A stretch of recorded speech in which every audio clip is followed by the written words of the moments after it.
All right, I think we are live on YouTube. Hello and welcome, my friends. This is day 4. I'm so excited to have you here. Hey, if you haven't signed up, make sure you, you can still get access to all the challenge resources.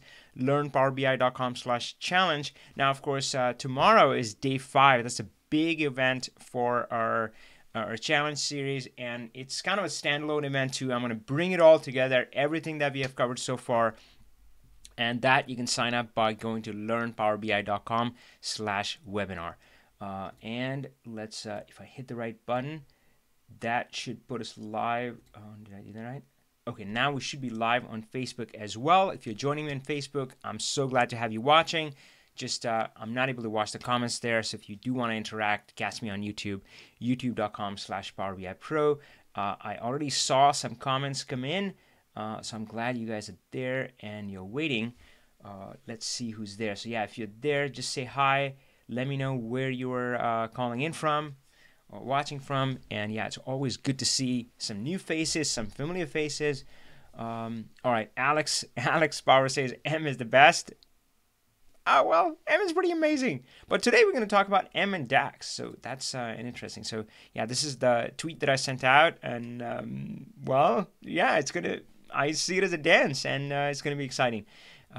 So yeah, don't make me choose between M and DAX. It's like choosing between my kids. Oh wow, that's an interesting tag name there. It's not about the cell.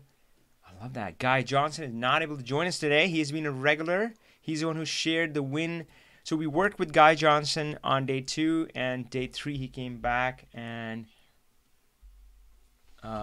he talked about how it had helped reduce his refresh time down to 16 seconds. Who else is on? Let me put up our page and we'll go from there. So let's see. Okay, I'm not sure. Jennifer says hello. I'm new to Power BI, and she seems to have a question. No, you do not need to go. Yeah, we'll get into that. Yes. So I think I don't know what to call it. It's not about the cell. What if we make an acronym out of that? INATC. INAT. No, it doesn't work. So actually, hopefully you'll type your name somewhere later so I can use a name. But yeah, has the right suggestion. Row level security. Well, that is if you do need security. If you need a simple filter, there might be other ways. I don't want to get in questions though. I'm just saying hi. Heather says morning, afternoon. It's all good. It's not about the cell. It's from St. Louis. MO is Missouri, right? Sorry. Yeah, grew up in India. Gosh, I've been here longer now in US, so that's not an excuse, guys. I apologize. My kids are trying their best to catch me up. I do know Richmond, Virginia. Jennifer is calling from that. Shano from Rochester, New York. Mario Diaz, good to see you again, my friend. So Mario is a repeat challenge participant, and it's like golf, my friends, right? It's like golf. It's about, I don't know, going to the gym, lifting weights, whatever. Pick your analogy. You're not competing with anybody else. It's not a race. It's just about getting better. Imagine where you were, and if you just got a little bit better every single day, where are you going to end up in a year? We overestimate what we can do in a day. We write this long list of to-do things like, I'm going to do this. We overestimate that. We underestimate what we can do in a year. You can do a heck of a lot. And maybe in 5 days too. So Mari from Brazil. Rick is Netherlands. Rick, good to have you back. I think I saw you on one of the earlier days as well. Karthik Yelinki is here. SK says hi. Pranab, yup, we're on, my friend. We're on like it's Donkey Kong. I learned that from my son. Rod says hello. Karthik says from India. Anybody who's joining from India, thank you, my friends. I realize it's like really late over there. It's past midnight, so I'm glad to have you on. Grab a cup of coffee. INATC or Alex Powers. Oh, God, cool. All right, so Alex Powers, yeah, he's the same guy who said M is the best. Don't make me choose. All right. Nice. Simon again from Coquitlam, British Columbia. Hope I'm saying it right. I've been saying it that way for the last 3 days. We'll see. Maria says, always learn something new every challenge. And I learn something new from my students and from you guys all the time.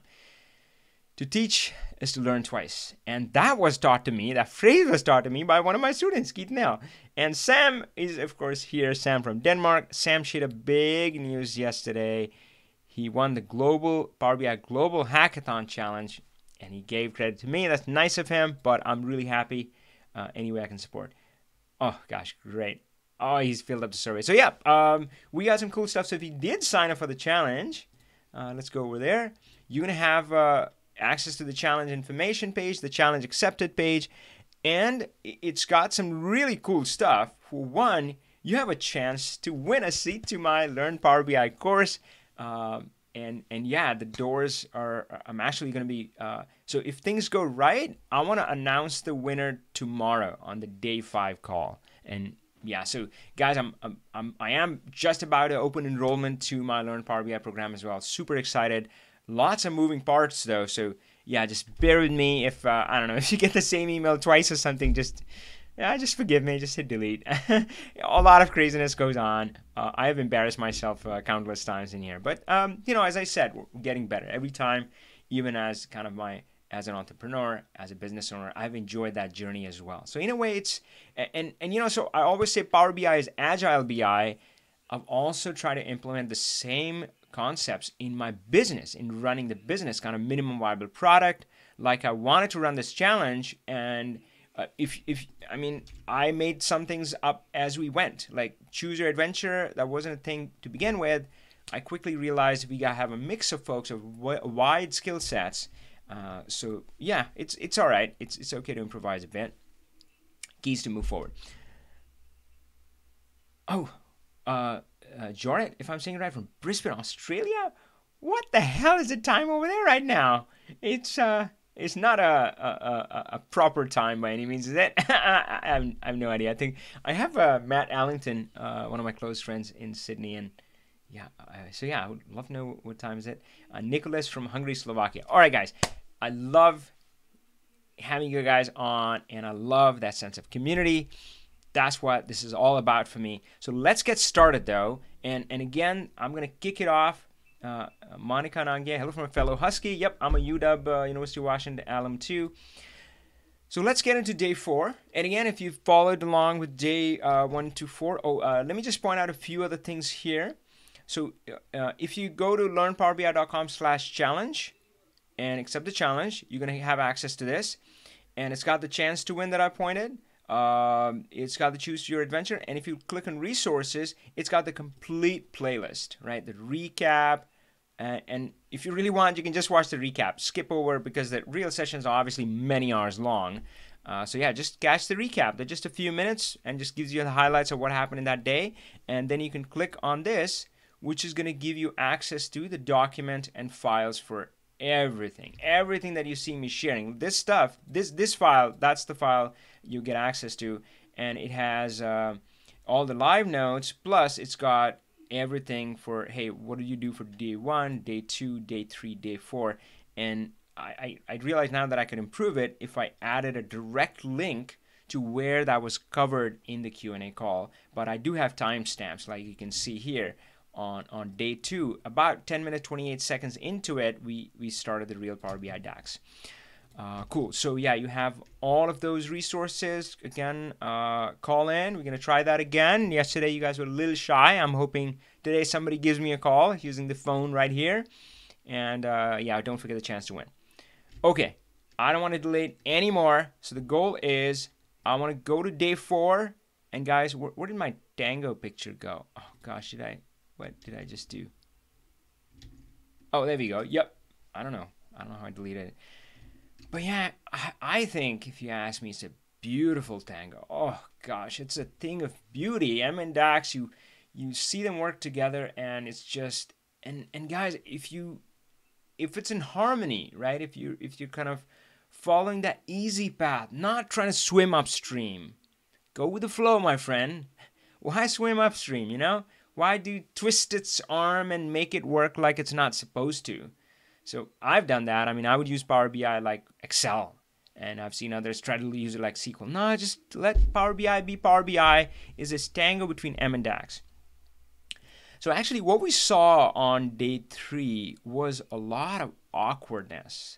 lot of awkwardness. So let's revisit day 3, and we're going to actually backtrack all the way back to day 1. And by the way, guys, I mean, this is not perfect. So the real Power BI is a project that we actually ran with a class. It was like a 5-week thing. And of course, you're getting like a mini version of that in this challenge.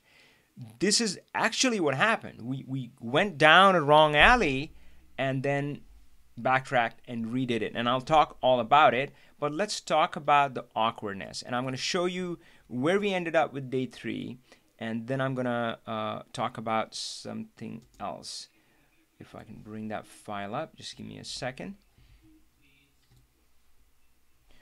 So again, the hope is to, well, I want to share this with you, and then I'll come back and well, yeah, help you with all of the questions that you have.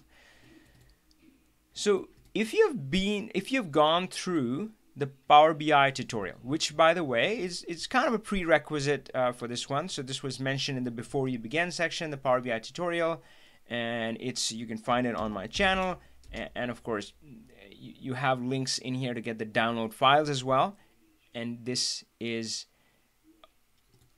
so in the tutorial, if you've seen that, I go through the AdventureWorks data and I'll show you how it's kind of built.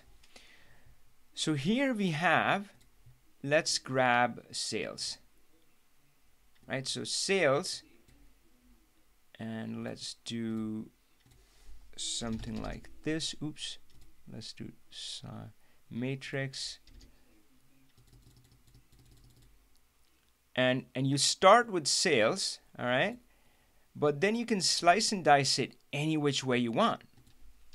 And that's the way Power BI is supposed to work. And this measure is a simple measure.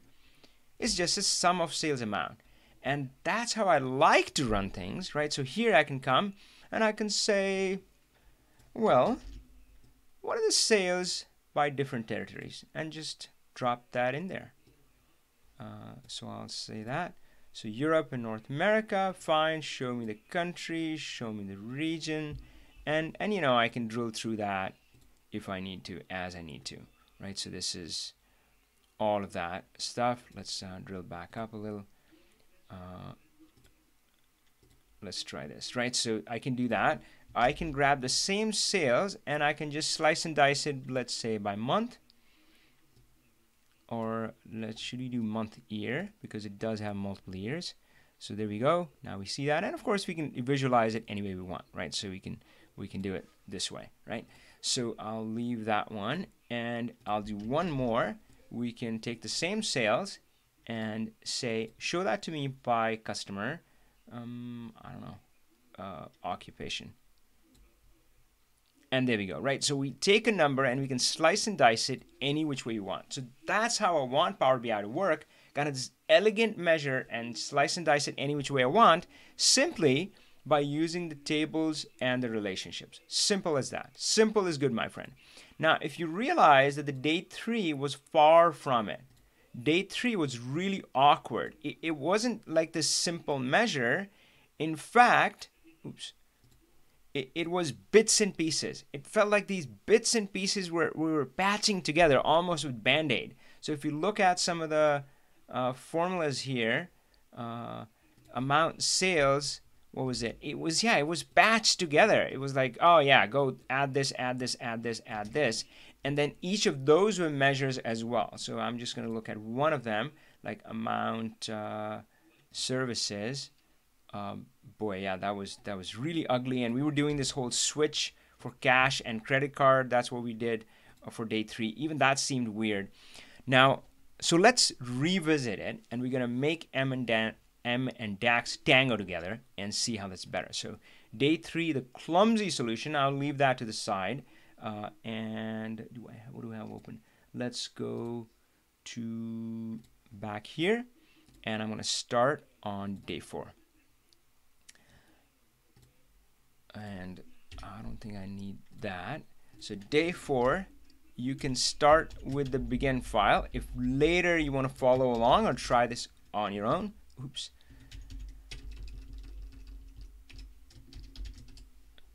But I'm hoping that end file is going to be the end example for you.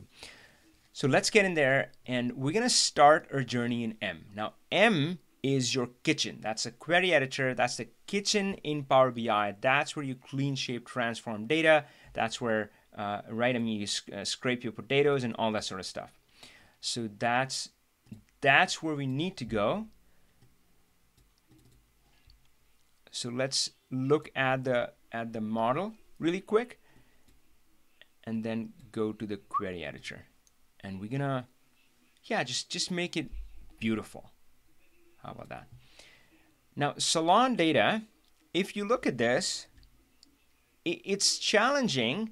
And again, if some of you felt like this should be unpivoted, then you are on the right track. So usually when data is spread across these columns, it's usually not ideal, right? I mean, and another example which you've seen in the Zero to Dashboard tutorial is where I have January, February, March, and so forth. So if the same data is like dollars are spread across columns, it's unnatural. It's not right. So unpivot is the right way to go. But the challenge here is that we have apples and oranges. So we have, these are oranges, potential R's, number of clients.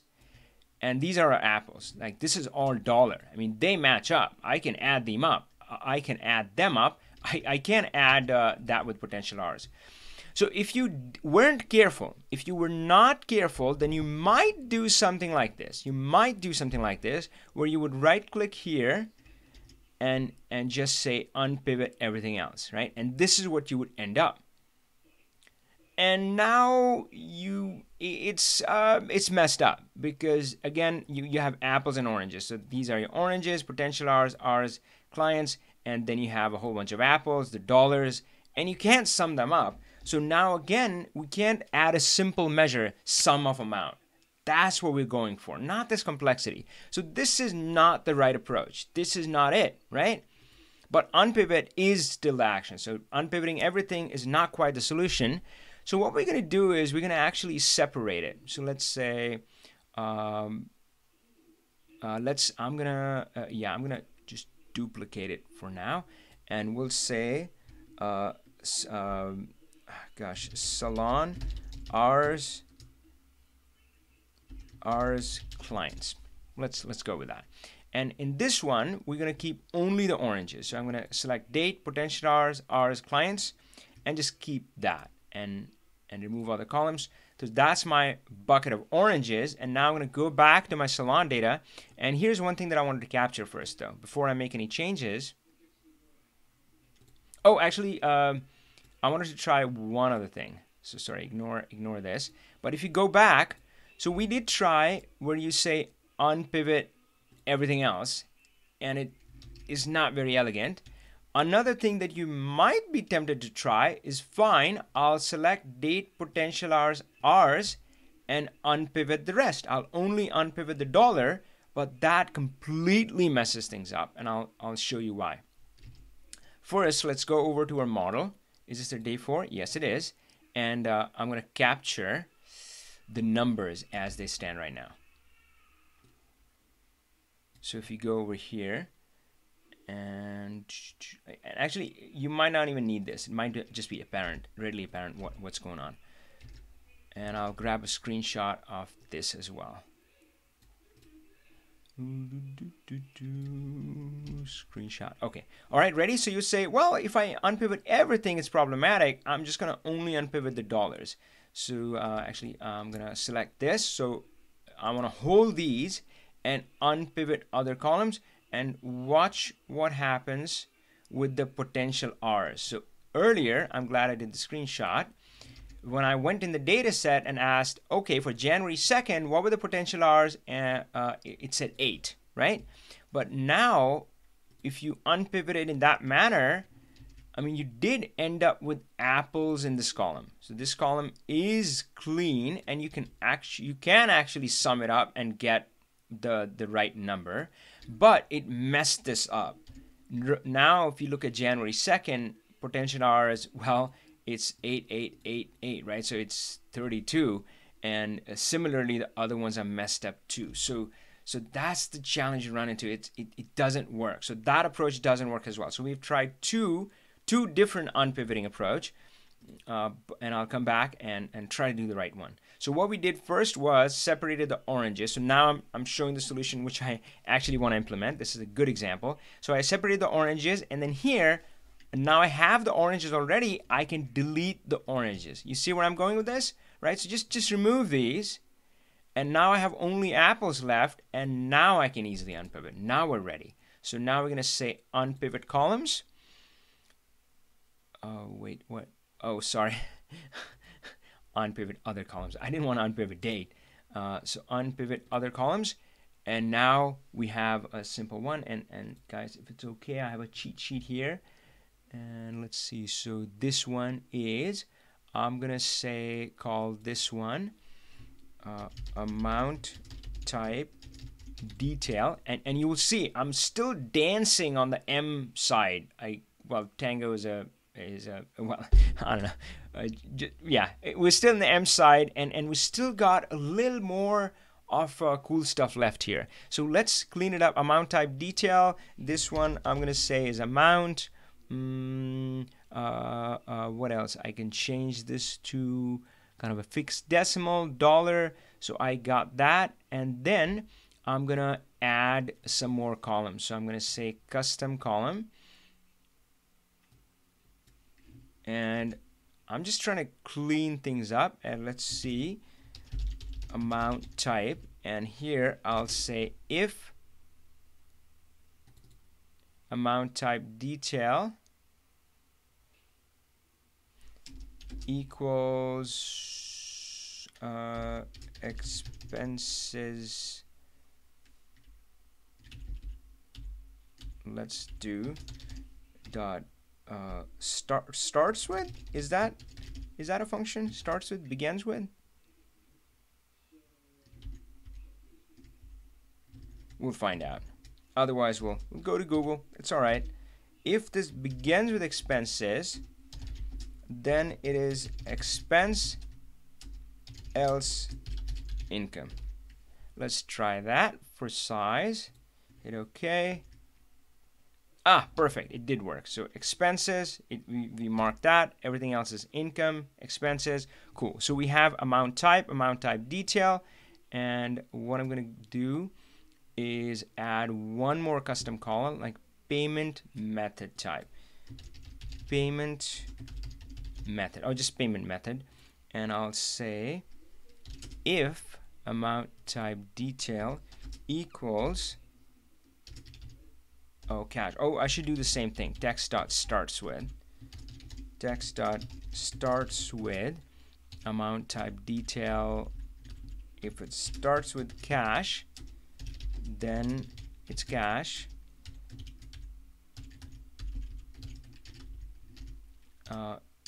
Else if it starts with credit card, then we'll just say credit, if that's okay with you guys. Else we'll do a default and we'll say I'm not really sure. Let's just do amount type instead of saying no. Let's try it. So yeah, looks good, right? And this is something magical, my friend, which you can, I don't know how you would do it in Excel, and that's why this is the kitchen of Power BI. It's just mind-bending. So notice that this column refers this column, right? So it's doing if then else on this column. It's saying if this has credit card, then say credit. If this has cash, then say cash. But I can now come in here, and since I have already captured credit card and cash over there, I can delete that from here. Does that sound crazy or what? It is crazy. It's nuts. Oh, man. So I can say replace. I don't need to say that. So cash, delete that one. That one is gone. So right now it's cleaner. Earlier it said cash services. Now it just says services because I've captured cash over here. And again, remember, it was referring to this, but that's okay. It's just a series of steps, and it's just going to replay all those steps. Let's do the last one, and I think we're home. And you'll see the big difference between these two approaches. When you do things the right way, when you swim with the flow, use Power BI the way it's intended to be used, versus we have seen the other one. So let's see payment method. And here, we already have kind of expense, so income expense. I'm going to change this to say simply rents and supplies, right? So it's going to become income, what type of income, services, tips. Oh, and how did they pay, payment method, and expense, what kind of expense? Oh, this is rents and supplies, right? So it's just, oh my gosh, it's just crazy. Now, I right now have only one kind, so I'm just going to do replace values. But if you have multiple kinds you need to map, you can do it using a mapping table, all right? So rent, and we can talk about that if you have that scenario. Supplies. Awesome. Rent and supplies. Yep, that's good. And now it's clean.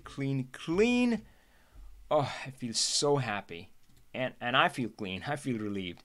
So let's. So first of all, yeah, I captured the screenshot. Where is that? So that is this. I mean, we don't want any numbers to change. This is the numbers kind of originally. So we're gonna make sure that our M and DAX dance doesn't change any numbers. If yours does, you probably made a mistake somewhere, and that's okay. I think stuff happens. It's easy to debug. So let's bring it in, and now we're not gonna need those cluttered measures that we had. So day 3 end. This is where we ended up with where amount sales was like this plus this plus this plus that and so forth. Okay, I've broken this, but I'm going to fix all of that. So now we don't need a whole bunch of kind of measures. Well, actually, let's start by fixing the R size, total actual R's, and I'm going to fix that. Actually, you know what? Let's go to amount. And let's do it on a new page. So now what would be our amount? So well, let's just say, let's just do a new folder, new formulas folder. Formulas day 4. Formulas day 4. Let's try that.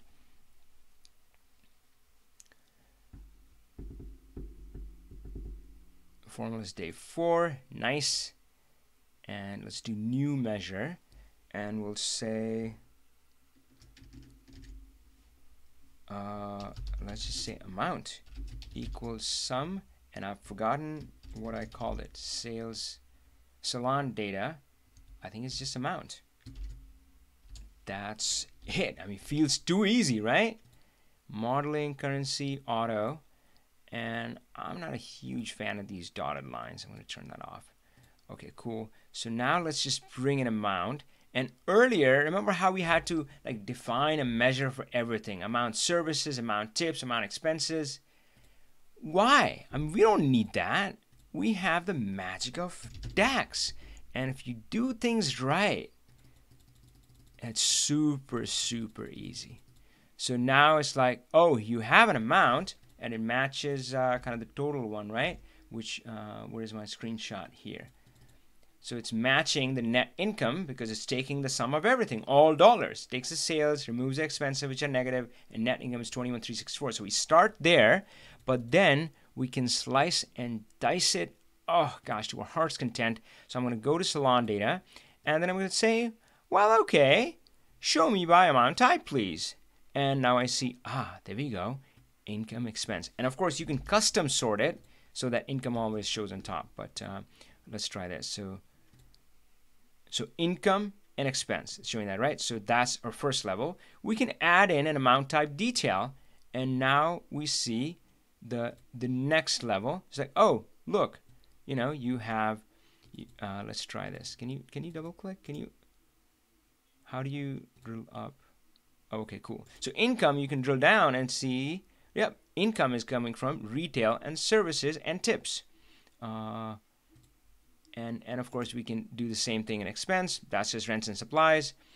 Or, of course, you can kind of expand the whole thing and see, yep, income is coming from these 3 expenses. Right? You see how easy it is. And now we can layer the payment method on columns. And,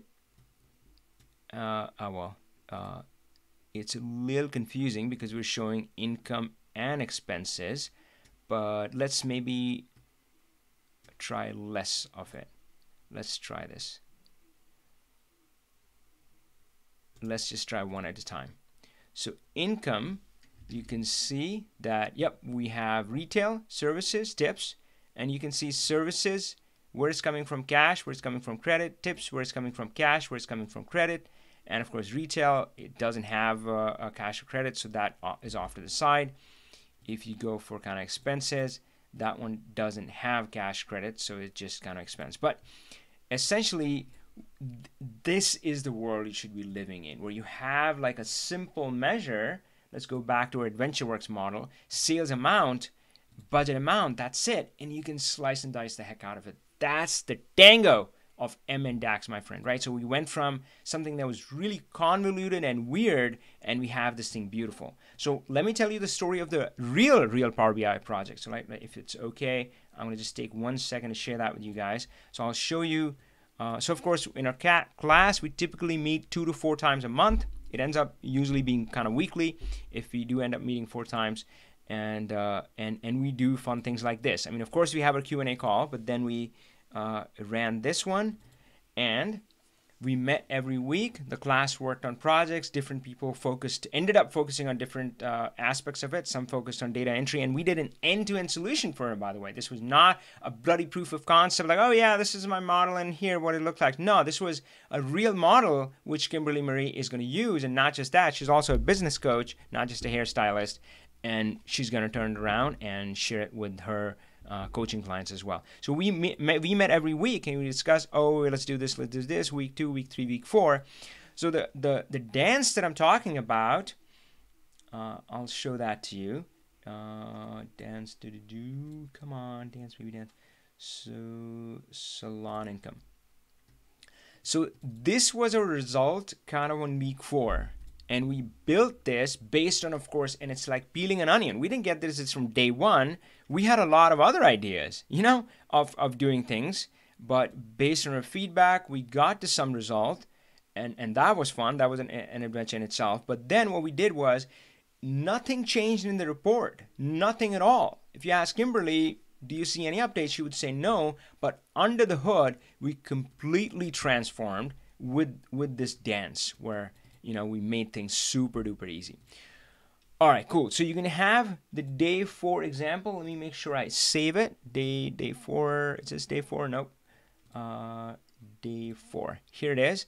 And maybe I'll leave it as an exercise to fix these by building new measures and fix the graph. By the way, so you would have in your files, you would have both the begin and the end file, right? So day 4, if you go look under resources, so if you look at the begin file, you would see what was there in these broken graphs. You can also, by the way, click see details and see which fields it's complaining about, and then fix these for me in this new and awesome regime, and I'll let you kind of decide how you do that. Okay, I'm gonna stop there. This file is saved, and I'll leave a note here as a text box, and I'll say challenge for you: fix these graphs by redefining the measures. Measures should feel simpler now. They are. Right, again, you saw. Now we can take one number and kind of slice and dice the heck out of it. Where is it coming from? What was the payment method used? All that sort of stuff. Okay, let's see. All right, my friends. So you have, if you have questions, you have 2 choices. Either go to the challenge accepted page, and I have to dial into that first. So if you go to the challenge accepted page, and the link to that is on every single email, and I should call in, otherwise it wouldn't work. So sorry if you were trying earlier. But hey, now the lines are open. The lines are open, my friend, and the 107th caller gets a prize. No, not really, but you do have a chance to win. So just follow the steps here. Okay, I'm on that call. If you call, I love kind of talking to people. I mean, that's the first thing we do when you sign up for my course. I say, hey, book your 15-minute welcome call, and often that call isn't 15 minutes. a little bit longer sometimes, and that's okay. So all right, so I'll wait for that. I would love to talk to some of you, but let me check in the comments and see what you guys have if I can find. Do you guys ever end up with like too many windows open? Does that ever happen to you? It's like all of us. Okay, so Prashant Banwari, Prashant. I hope I'm saying it right. So, do you have an option to call in? I think yours seems like a little bit like I would like to talk and learn more. So, let's see. I have sales with assets. How would you split to define portfolios? Okay, let me know if you can call in or not. If you cannot, okay, chat only. All right, let's just go with some assumptions. And I might go on a totally wrong path, but you're going to have to kind of correct me. And if you can upload a sample file, even in Excel or a screenshot or something like that, and easiest is to just post it on Dropbox, OneDrive, something, and create a shared link. I mean, that's what I do. I use OneDrive and then I just share and then I get a link and I'm good to go. So if you can share like something you can hack together in Excel, that would be a huge help, because otherwise I'll come up with my own data set and I might not get it right. And of course, if you get on the phone, that would have been pretty awesome because you could have guided me.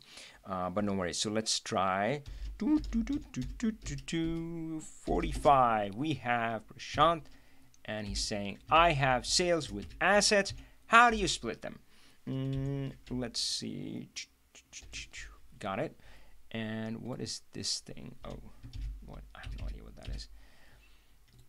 So what does the data look like? I wonder. Oops, not here.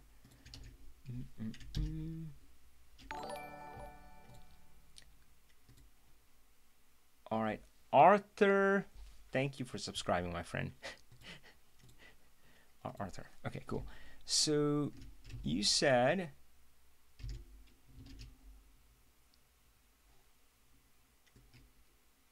so yeah, you might have to guide me.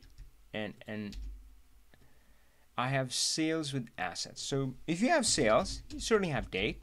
And let's say you have sales amount, right? And I'm not sure, do you have like an asset? What do you have, like an asset ID? And what are these assets, by the way? Okay, one column with order number, and for each row, the assets. Okay, multiple rows with same order number. All right. Yeah, let's work with that. So we have order number, and then you have asset amount, and maybe you have date. So let's say order number, and he's saying order number repeats 22 and 333, and I have no idea what he's selling, but let's say January 1, 2018, and the date is going to be the same for an order, I'm assuming, and January 5th, 2018, January 5th, 2018, and I don't know, February 5, 2018, February, how about 18, something like that. And let's say, okay, let's see,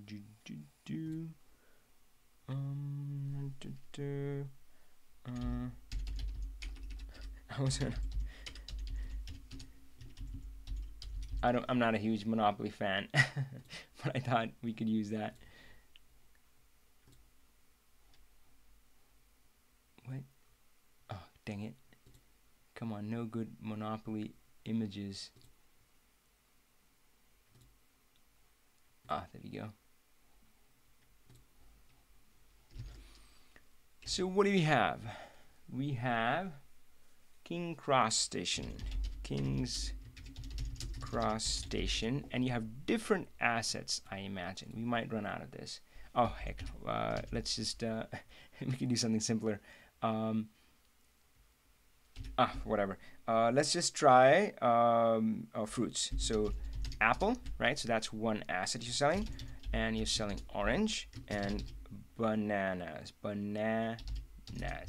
Okay, made it. And here you sold apple, and let's stick with the singular apple, orange, and this one we'll say banana and avocado. Love that. And I don't know, kiwi. How about that? And it might be units as well, something like that. I don't know if it has units or not. Actually, let's forget units for now. Maybe we would do units to keep it simple. Rand between, let's do 1 and 10 times 10. So guys, yeah, this is where you can help me by sending me a file. You know, we wouldn't spend time here, and that's okay. Okay, cool. So let's see. So if we had this data, so Prashant, let me know if this seems right. Let me see. Video,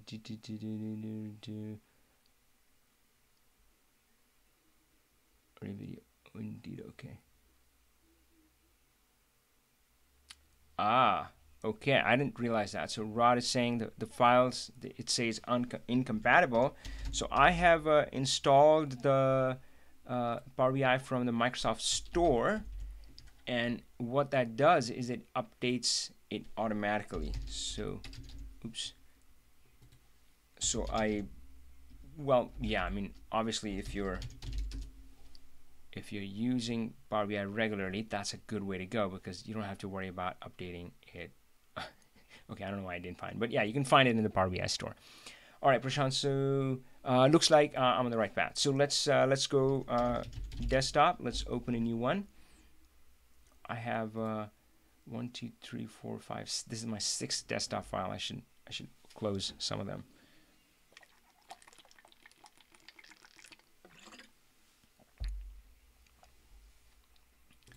Okay, and sometimes quick and dirty, I'll just go enter data. You shouldn't do it for other purposes. And we'll say sales and load.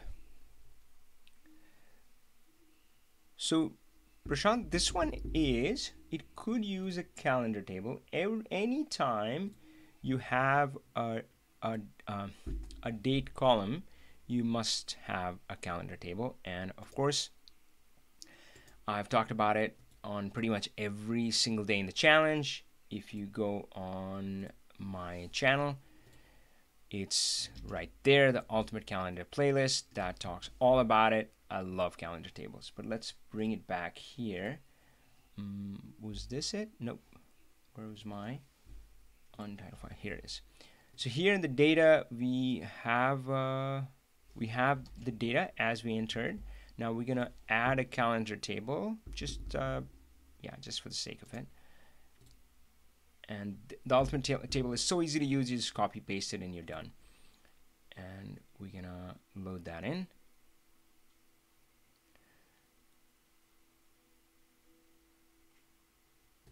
Let's see if it detected the relationship. It didn't. Let's see. All right, cool. And again, let's see, go here. So here, I'm going to define a simple measure, sum units, and total units equals sum units. That's it. Whole number. Okay, sure. So yeah, Prashant, I would say that the shape seems okay. And why would you need? I don't think you need unpivot. You may need one operation. I mean, here you can slice and dice this by date if you like, right? So you can do this. Let's do short date.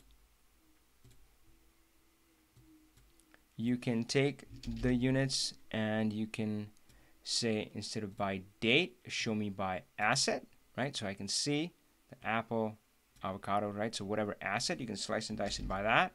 You can slice and dice it by, did we have anything else? We had order number, which is not that interesting. And of course, you can show this in a graph if you want. And you can show this in a graph. Yeah, so maybe tell me, like, are you struggling with something specific there? Okay. Jordan has a question. Yeah, hold on, Jordan. Let me help Prashant. So the thing is, the combination of products define a portfolio. That is okay. I think it's simple. So let's say you have portfolios. So again, this is fun, guys. I mean, you got to enjoy the process. So believe me, I was helping a student on a one-on-one call. I was directly they were talking to me. I think they were even sharing the screen, or maybe I don't remember if they were. Maybe they were. And I was trying to figure out how to solve a relationship issues, and we tried like 5 different things, and that's okay because there are 5 or maybe more things that can go wrong with a relationship, you know. So that's okay. So I'm just kind of letting Prashant lead me, enjoy the process, like peeling the onions. So I feel that this needs a lookup table. So let's say I'm gonna do these guys, move it over here, and remove duplicates. Done. And let's say portfolio. This is let's do citrus. How about that? I'm glad I threw in the kiwi there, right? So this is part of the citrus portfolio. And I don't know, banana and avocado are, let's call them mushy foods. How about that? Mushy. And this one is crisp portfolio. And we can add another one. Can you think of another crisp? I can't spell crisp. Crisp thing. What else is crisp? Pear. How about that? Those are pretty apple-like. So you can group them, and this would be your lookup table. You would obviously not do what I'm doing. You would not copy paste it in. You would connect it to wherever your master definition is. So Prashant, if you see where I'm going with this, let me know if I'm on the right path or if I got the problem wrong. So let's go over here. So let's add or enter data, and we'll say portfolio, and it'll be portfolio, and this should have been just a singular portfolio. Load, and let's see if Prashant likes it. Woo. And now let's see if they're related. So again, guys, a data table, you've heard me talk about it. If you want to hear more, go to my channel, and I can't stop talking about data modeling. That's essentially what DAX and MTango is. That's what I was talking about, getting the shape of this model right, and then everything else becomes easier. So here we're doing a data table again on my channel. And of course, inside my course, I go into a lot more detail, and I can help you with your specific data sets. That's what I enjoy about the course. I get to solve my real world problems with my students. But if you come back here, this is the data table, and now we already had the lookup table calendar. We introduced something else, portfolio, and now we can go in here and say, hey, I want to slice and dice it by portfolio, and I'm going to make it a matrix. So there we have it. You can say something like this, and you can then drill down. So in citrus, I'm seeing that specific portfolio. You could do something like this, where you could add portfolio in here, and here you could drill down. So you could say citrus. I want to drill down into citrus, and now I find orange and kiwi, and of course you could say, okay, I want to see orange now and what's going on, and now it's showing me the trend for orange. So Prashant, let me see. Almost. Okay, we're getting close. Almost. I think I can work with it. I think my challenge is because the order has multiple assets. It changes the portfolio. Shouldn't matter. I mean, this order has multiple assets: apple, orange, banana. apple, orange, banana, you notice that they're in different portfolios: crisps, citrus, mushy, actually all three. So it shouldn't matter. Yeah, but yeah, I mean, I'm not looking at your data sets. All right, I'm going to save this file so you have access to it. Again, all you have to do is go to Learn Power BI/challenge. If you haven't signed up already, but I know we're in day 4, but if you sign up, you're going to get access to the challenge information page, and in the resources, you have the link to files, and that's where you're going to find this file that I'm about to save. Let's see, challenge files. So that's where you're going to find it. 2018-0801. Can you believe it's August already, huh? And this will be for Prashant. And we were talking about apples, orange, bananas. Apple, orange, banana.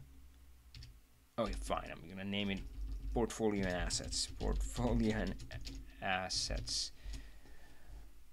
All right, cool. Let's see. See, you guys are. All right. So again, folks, you have the option to call in. We tried it on day 2. That was the beta, and I was excited. I was thinking, cool, it works now, and we would be able to talk. But you're not calling in. That's okay. But yeah, if you want to, if you have a question, we can just talk. It makes things much easier. That's what I love doing with my class. Yeah, we're just on a phone. They can share the screen and all that stuff. So if you want to do that, you can. Otherwise, cool. All right. Any other questions? Jordan, are you still on?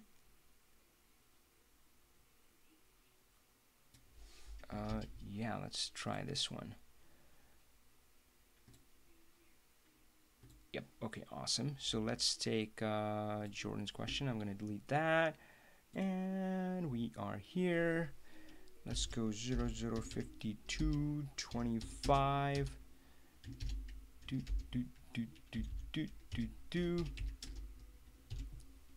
And here we are. Can you create a function from a group of queries tables that reference the same data? You can. You can. Let me see. What's the easiest way to show that?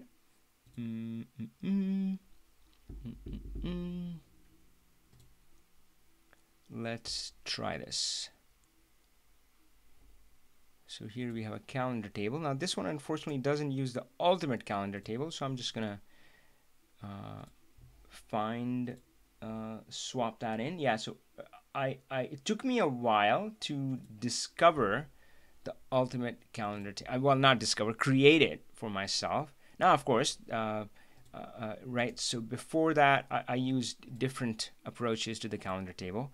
The ultimate one is my favorite now. And one reason why I like it is maybe I should do like a new file. Let's just do it here. Okay, so now we have the calendar table. So you're saying, can we take something and make it a function so that we can refer to it multiple times? You absolutely can. And so actually this is something which I forget as well. So I'm just going to take a peek inside my course. Advanced library. And let's see, function, custom function. Wow, I got a whole, I had forgotten about this, guys, totally. I have a whole mini course on this. Create a custom function, single, okay.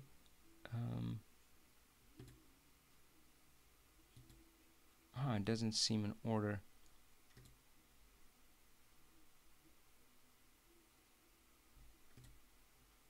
Oh, perfect. Oh, I'm so proud of myself right now that I left myself good notes. So all you have to do is add this in your in your in your query to create a function. So right now, this one is not a function, it's a table, right? It's a table, but I can go to advanced editor, and there might be other ways to do it, and it's not really complicated, so ignore that. And then let me just do it, and I'll say start date,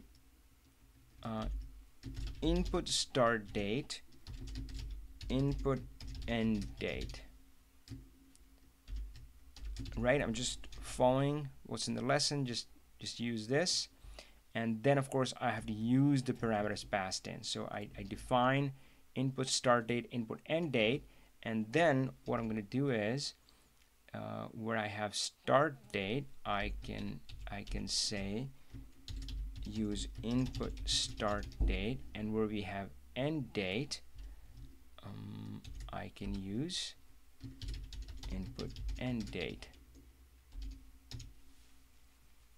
Okay, Mohammed has a good question. I'll get to it, my friend, and let's see if I get that right.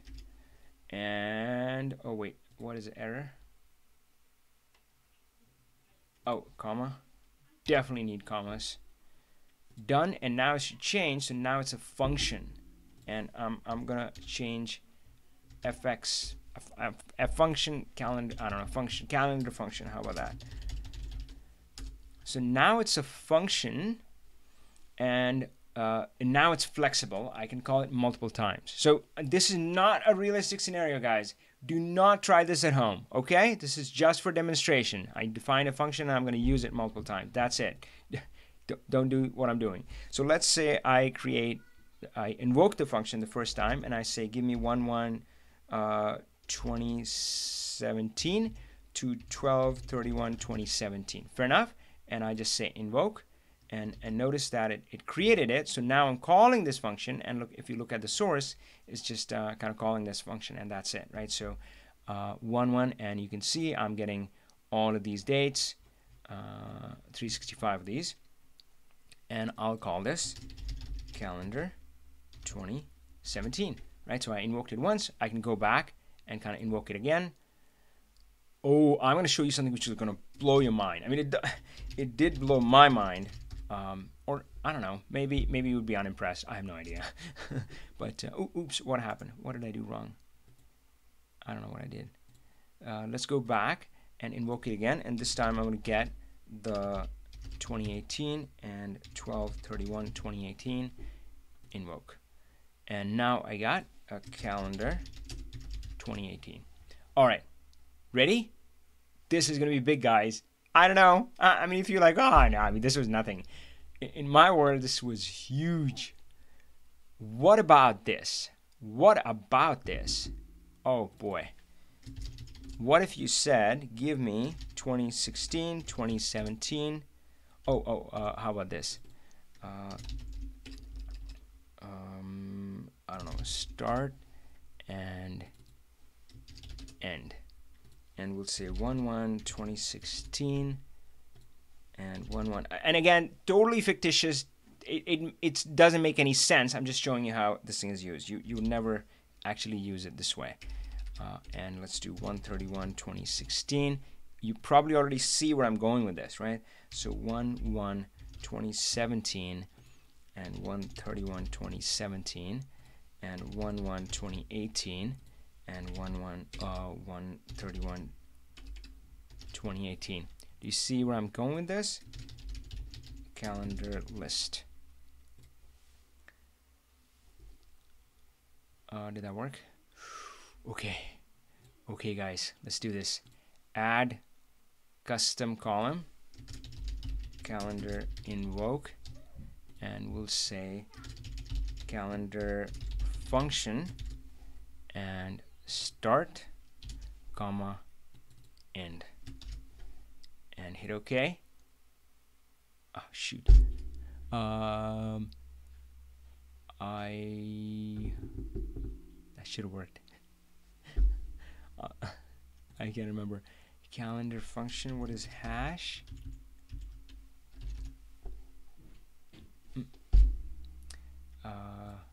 Oh, it doesn't have space. It doesn't have. Okay, we're getting somewhere. So yeah, I talked about I started my journey in working at Lucent on a Unix box. It was weird. I mean, at college I had done some Unix, I guess, but we had mostly had Windows workstations, and I ended up at Lucent and we were using Unix workspaces. But it drove home in me a fear of spaces. So usually I don't use spaces, but this time I did. So now I invoke this calendar, and again, if I did it right, it should have like January of 2016, 17, and 18. And I can just say, give that to me. Give me that. I don't want all of them. Just give me the date, month, year. How about that?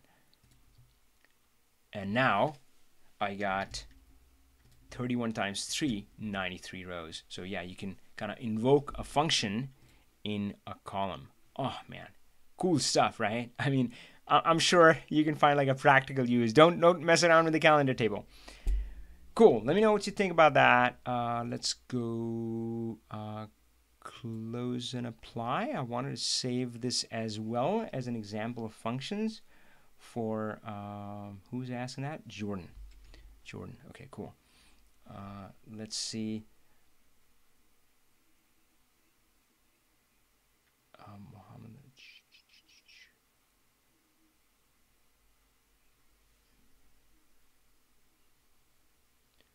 All right, very cool. And Alex, I remember your name. It's not about the cell. You probably need to change the middle to number from end to start. Not sure. Data types being stored. Okay. All right. Calendar 365 rows loaded. 1 errors.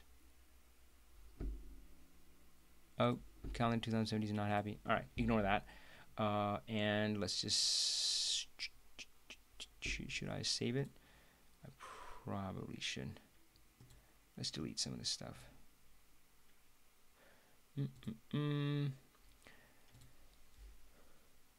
All right. Muhammad Khalaf has a question.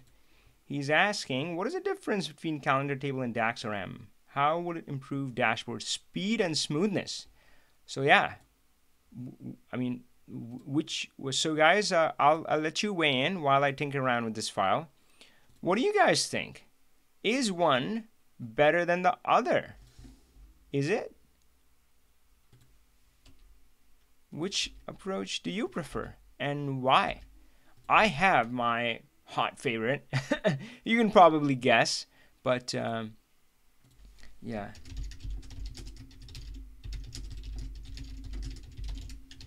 But the big question is why? Okay, let's go here, and I wanted to delete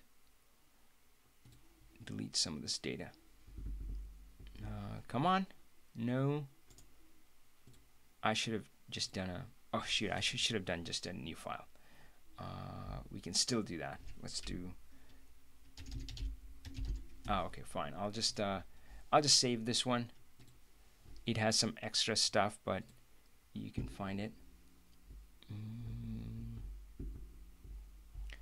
And we'll have 2018 0801, and this one was for Jordan, and we are doing functions and invoke function. And again, the challenge accepted page, if you go down at the bottom, you have a link to all the resources down at the bottom, this link, and that's where you can find this file.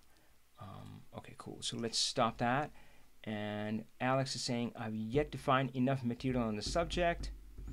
I enjoy Power Query M, but I also understand DAX offers a WordPack engine with 70-80% compression. M stored in memory, DAX dynamically. Well, M is actually stored in the file, which is loaded in memory. So yeah. So yesterday I covered calculated column versus measures. That was in the top 10 rookie mistakes, right? So yesterday we talked about that, and a lot of that applies to the M versus DAX one as well. So guys, let's go there. How about that?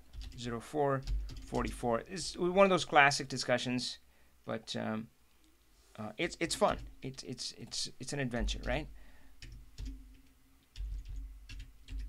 So we do here, and let's say M, it's not a versus, but where do you use which? Calculated column versus measure, where do you use which? So let's, for one, M and DAX, they go hand in hand. M, and again, yesterday's call with the top 10 Power BI rookie mistakes, that went into a little more detail on this. I'll give you the quick version. So M is used for shaping. That's clean shape transform data. It should not be used for math. Math should be saved for DAX. And again, this is like the best practice, which you should always follow until you have an exception. But if you do have an exception, you should be able to explain it to me. You should be able to explain and justify to me if I, the Power BI police, come looking at your model, it's like, hey, why are you using a calculated column? Why are you using math in your query editor? Shouldn't you use DAX for it? You should have an explanation that here's why.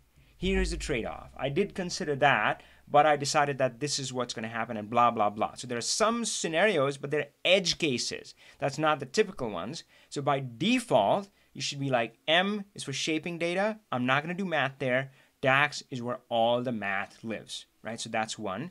Calculated column, well, I don't remember the last time I created a DAX calculated column, because why would you when you have the query editor? It's far more capable. So if you do need to create a calculated column, go back and create it in the query editor. But of course, the question is, you shouldn't do math there. It's not for that. Don't do math using calculated columns, either in DAX or your query editor. You can use it to shape data, to add attributes, add labels, text, and so forth. Okay, now let's come back to Mohanad's question. So what about creating a calendar table in DAX or M? Well, if you go back to kind of what I said, if you just live your life with that principle, then I'm going to do my shaping, clean shape transform, my cooking in my kitchen, then you know the answer, that it's M.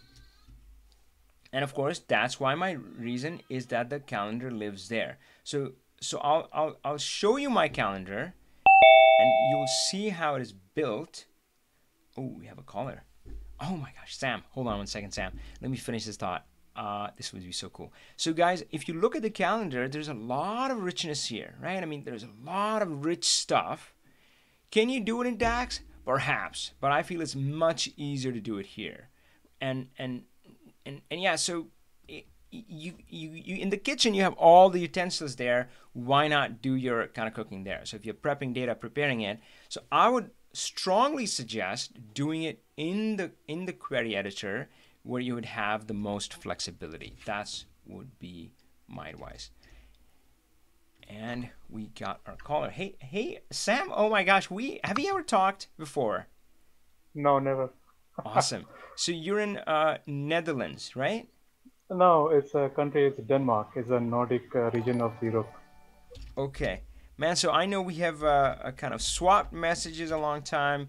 So Yeah, I feel like I know you a long time, but yeah, it's the yeah. first time we're talking. So just tell me a bit about yourself. Oh, hey, Avi, I'm Sam, as you can see through my name.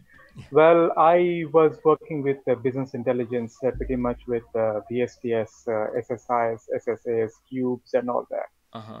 And then Power BI came in 2014, 2015, I guess. Uh-huh. So I was looking for the resources to work with Power BI. Yeah. And then the first people came, the people who actually been into the market was Marco Russo and Alberto Ferrari. Yeah.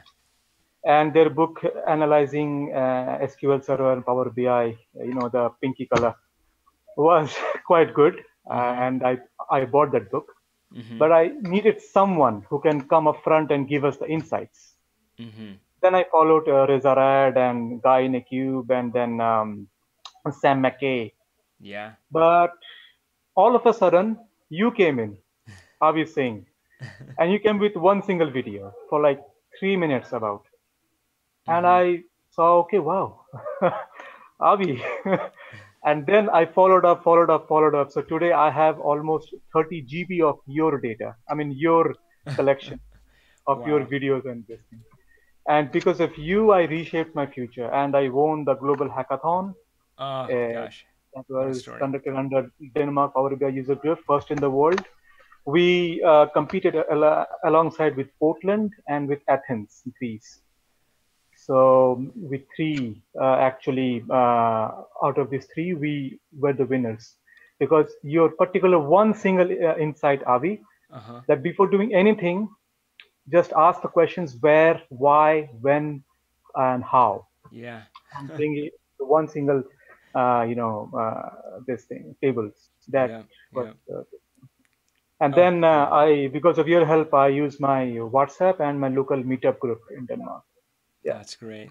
That's phenomenal, man. I'm so happy for your success. I Thank feel like you're giving me more credit than I deserve, but I accept that and gracefully. That's you. great. So tell me, so are you working at a company, or are you Yeah. working at a consulting company, or are you independent? Well, actually, I'm working in a consulting company, Okay. Okay. and I'm pretty much thinking to be an independent. But yeah, as of now, Yeah. consulting company due to the Yeah, no, that's a great place to be. So of course, my history is a little bit twisted, but man, I don't recommend that to anybody. So I just up and left my job in Microsoft. But yeah, I mean that's if somebody does want to kind of move in that direction, it's yeah, that's a great place to be, and clearly you're having a lot of success there. So that's terrific. Uh, thing. tell me maybe about this Power BI hackathon project. What was the data set about? What was it about? Well, when it was actually announced by the local Danish Power BI user group, Mm-hmm. there were like 10 teams, Mm-hmm. uh, six from Denmark, one from Sweden, another two from Germany, All right. and there were like almost 50 participants. So if you, all the people were basically creating the dashboards and all that about politics, about weather, Uh about huh. local traffic, or about gas or wind power. Yeah. Okay. I thought, well, it's a pretty much day job. What is the essence of this Power BI local hackathon, and what we can achieve through this? And then your insights, where, how, and this. So it was in the month of May, I remember, and FIFA was coming. Yeah. So, and you once said in your YouTube marathon that was for 8 hours. I Yeah. remember. Yeah. Done crazy stuff like that. Yeah. Yeah, yeah. I have that video too for 8 hours, and I did it each day. So I told my team that look, let's build up something useful. Mm-hmm. And then I used this FIFA, and we went to data.world, Yeah. collected all the data, Uh huh. transformed it, and then went to everything. Stadium, we took stadiums data, we took weather data, we took temperature, we took players' insights, we took Yeah. their goals, their fails, their losses, their wins, Oh even their boy. jersey color, their Wonderful. socks, their shoes, everything, everything. That's great. Awesome. And then they built it. Yeah, yeah. Okay, great. You know what? Yeah, this is so exciting. I'll probably ask you if you're up for it to just do a video where you walk us through that and show us what was done. But of course, you know what I love. I love kind of the under the hood story. So give us some of that too. Let me ask you, what about the kind of work that you do? Are you in a specific vertical? What kind of companies do you work for? What do you see there? What are the challenges you see? Yeah, what's hard when you're working with clients? What is a hard part? The same kind of which you faced, yes, which you faced 6 years ago while you're working with Microsoft, that people are not open to show your Yeah. data. The same thing, same thing. Oh God, yeah, Rather, in fact, it is a bracket yeah. to the power infinity, as people are Yes. here mostly used for Excel, not for Power BI, and they Yeah, don't want. yeah. So, man, I mean, so I'm not sure if you were on.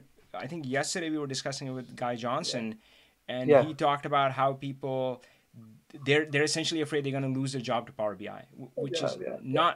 not true. I Not know true. it, but I Yeah. understand their fear because I was there too. So yeah, it's funny. I mean, I get it. It's odd. I've experienced the same thing that Power BI. Yeah, The tech yeah, is not the problem anymore. The tech is there, but the yeah. people part is still challenging. That Very hasn't much, really Avi, changed. very much, very much. Great, terrific. But if anything can kind of crack that open, I feel it's kind of this new age of BI tools. That's terrific, man. So hey, I'm just so glad I'm talking to you. No So that's problem. great. But did you have something you wanted to ask me?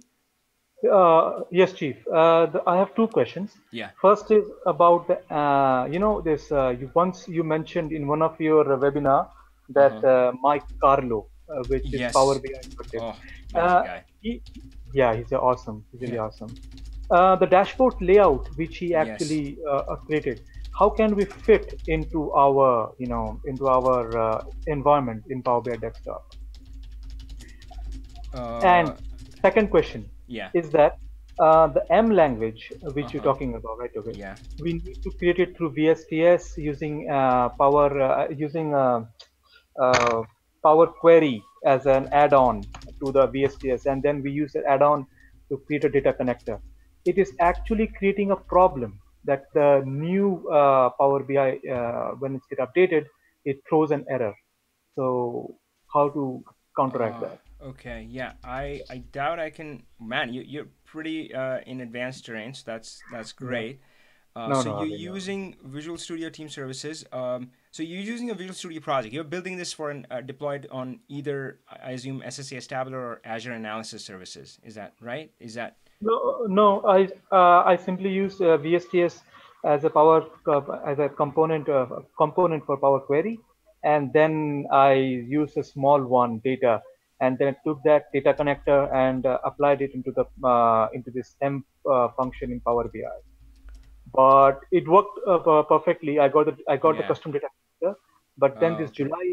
July thing came in, and it threw up an error after error.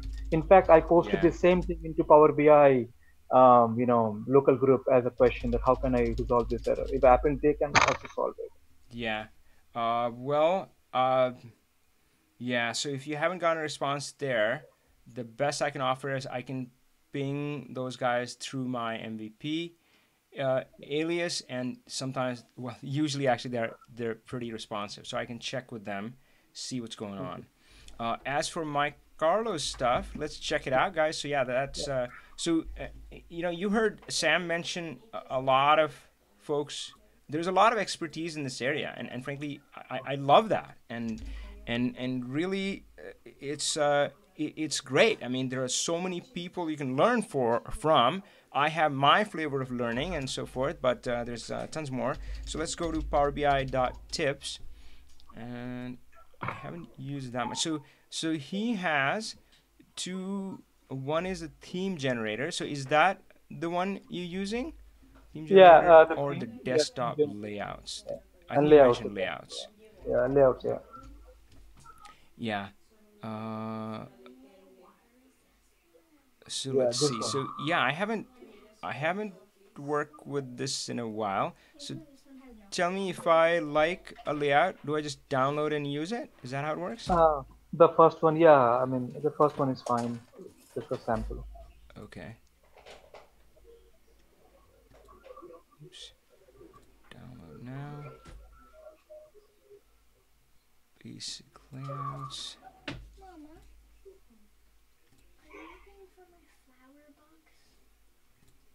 Wow, these guys are so thorough. Comes with an Yeah, instruction and everything. Uh, yeah. yeah. Yeah, I'm not sure I'll be able to help you kind of beyond that instructions. Is there a specific problem that you're having? So it seems like you can start with a template and Yeah. then pull in your data and go from there, right? But Yeah. are you talking about maybe you have existing dashboards, and how do I apply layouts to that? Is that your Uh, question? well, not as such. I've created my own dashboard, but I Yeah, haven't. But I haven't actually able to make it as beautiful as it can be. yeah. Uh, it's basically IELTS test data, and I created the dashboard, but it was not as beautiful as it needed to be. Okay, got it. Yeah. Yep, yeah. Uh, so I think the idea here is to load your data, and then you do have to connect like what fields you show here and so forth. So let's see if I can bring something in really quick. So if I go to,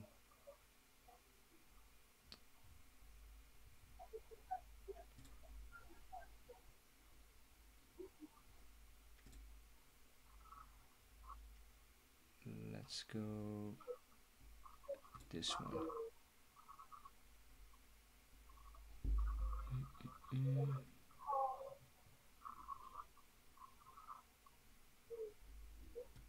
Ah, okay. So this is their finish case. So yeah, my understanding of how it works, and Mike did show me a demo some time back, and is Uh-huh. that you connect this to some data. So you say get data, start open the template, and connect to some data source. Okay. And let's go C colon learn Power BI, and we're gonna connect to AdventureWorks database.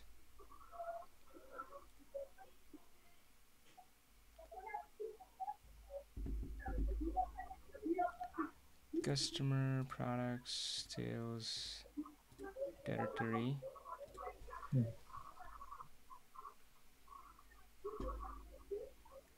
And what I usually do is I keep their end result kind of on the side, and I just Yeah. try to fix each element. So this is kind of the end result. I mean, you wouldn't be able to see it, but I can connect it on the other screen.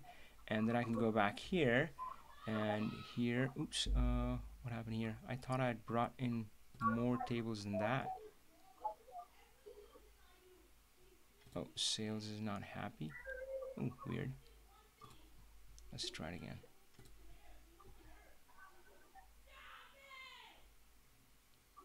Well, it's not very happy about that, but Oh, let's see okay. if we can. So if you say date first purchase, and I'm hoping, yeah, so you can see this was fixed. And what is this category name? Let's change it to Uh-huh. occupation. Okay. And I'm going to fix the next one. And this one I'm going to make marital status. And what is it? Number of children, maybe. And Uh-huh. here I can say, I don't know, customer key values, just to count. Yep, and access is date first purchase. I should really get a calendar table, but you'll get the idea. So yeah, so you go about fixing kind of each element. That, oh, so you have the Got it. template on one screen, and you say, oh well, I Awesome. would like to show this here and that here. So you connect your Uh-huh. data and you fix it kind of one by one. Got it, Mm, Ravi. I know that they're kind of working with Microsoft to make this whole thing much easier. Yeah. And I had that question just now, at least. I'm sure I've thought of it before, is that this is great if I'm building a new model, but what if I have an existing model and I just want to, grab one sheet and apply this there? Unfortunately, right now you can't like copy a page from here and go to a different model and paste it. But I would like that, right? So I can Okay. have my salon income, and I'm like, oh, I want to build another sheet for Kimberly, and I want to leverage this nice layout that somebody has built. So I know they're working with Microsoft on that to come up with solutions. So yeah, we'll see something there. Yeah, so really cool stuff. Really quick way to get started really quick. Yeah, awesome, man. So I will try to check for you on the other one Right. where you're saying. So it sounds like if I can let me say it back so I know I heard it right. Um, uh, you are using a custom data connector to connect Yeah. Power Query to Yeah. VSTS, right? Yeah. Yeah. Custom data connector to connect Power Query to VSTS. And is this something which is kind of you built, or is it available online? No, no, it's I actually built from the Ah, scratch. okay. Wow, man, you have my respect, dude. No, sir. No, Okay. sir. It's all your motivation. It's all your motivation. Okay. Wow. And you said it stopped working. Um, Yeah. all right. I'll reach out to them and see if they're open to me connecting you. Maybe I can connect you directly with like a smart guy inside Microsoft team. There are tons of them. All right. So I'll try to help you with that. Hopefully this helped. Good hearing from you, my friend. Thank you, Avi. Thanks for your support. Thanks for everything. Bye. Absolutely. All right, take care. We'll talk more soon. All Sure, right, of course. take care. Bye bye. Bye.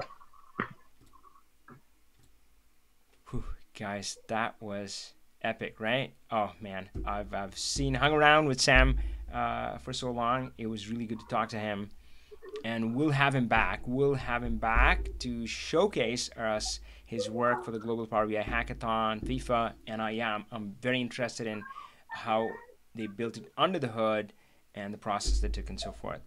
Asif says hello from. Wait, I'm not sure what KSA is. Is that South Africa? Sorry, not caught up on the three-letter names. Let's see what comments you're talking about. Bhavesh is saying, can we keep a default value for the filter? Ooh, tell me more. What is your filter like? And I mean, well, so I'll give you one answer. I'll say you can. I'm running out of files here. Yeah, I mean, if you click on cache and you save the file, that is the default filter, right? So of course it's easy, but I suspect that you're asking about something else. It's possible that your default value has something to do with time. Like, can it default to current month or current year? It's published. Okay, so yeah, so default value, like if you click and save it, it should, that's how it should load and save. Okay. All right. So Asif is from Saudi Arabia. That's great. And no need to apologize. It's so it's rank. It's on rank and country. So well, yeah. I mean, rank. You should be able to say, yep, rank is one and country is ABC. So, uh, tell me a little bit for drill through. Interesting. So for drill through, you want to save that as default. Let's try it. Let's try. So let me write it down. So what are we talking about here? Oh gosh, what a journey. So we are at 126.59, and we're speaking with Pavesh. And can we keep default value for filters for drill through? If I got that right. If I'm off, let me know. Let's go to a friend, AdventureWorks.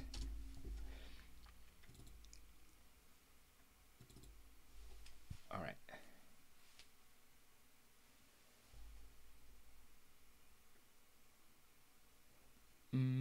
So Bhavesh, it sounds like you want me to open a dashboard. If you stick the link in there, I would be happy to. From Data Stories Gallery. So let's see if I got the scenario right. Is all right. Hey Asif, I got your question. Let me help Bhavesh, and I'll ask for questions again.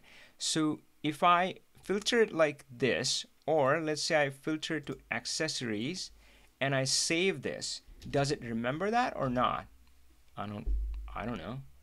Maybe. So let's say, let's go back to our not live calls, challenge files, and we'll say 2018-08-01, and this one we were talking to Bhavesh.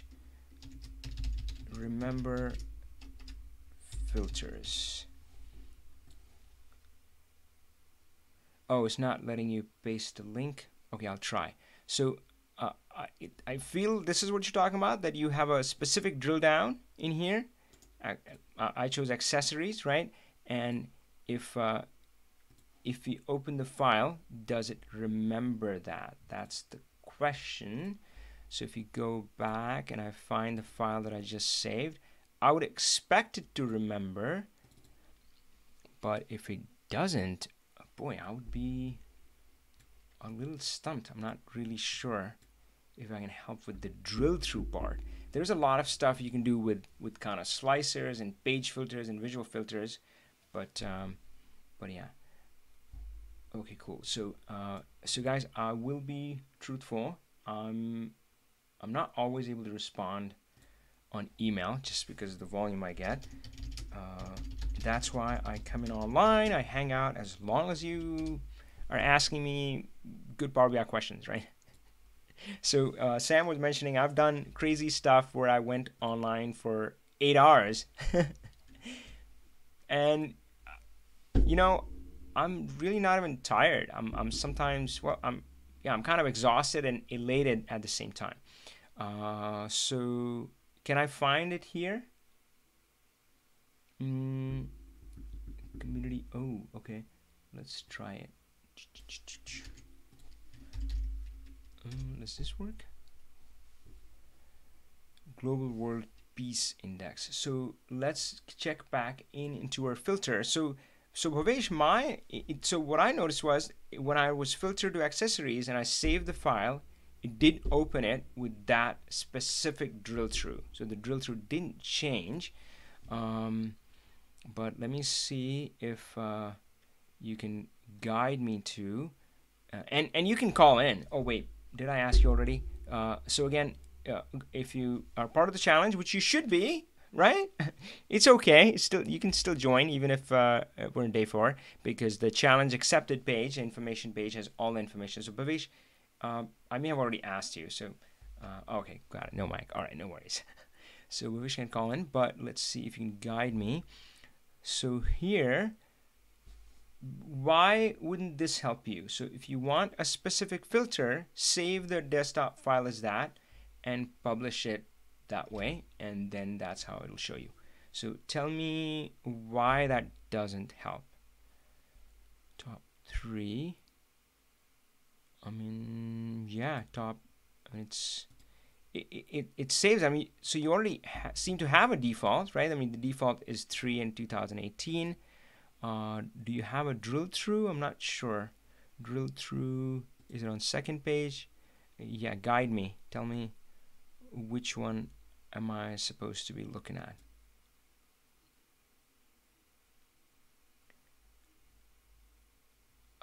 Pick country and drill through. Okay, let's try that. Pick like from here.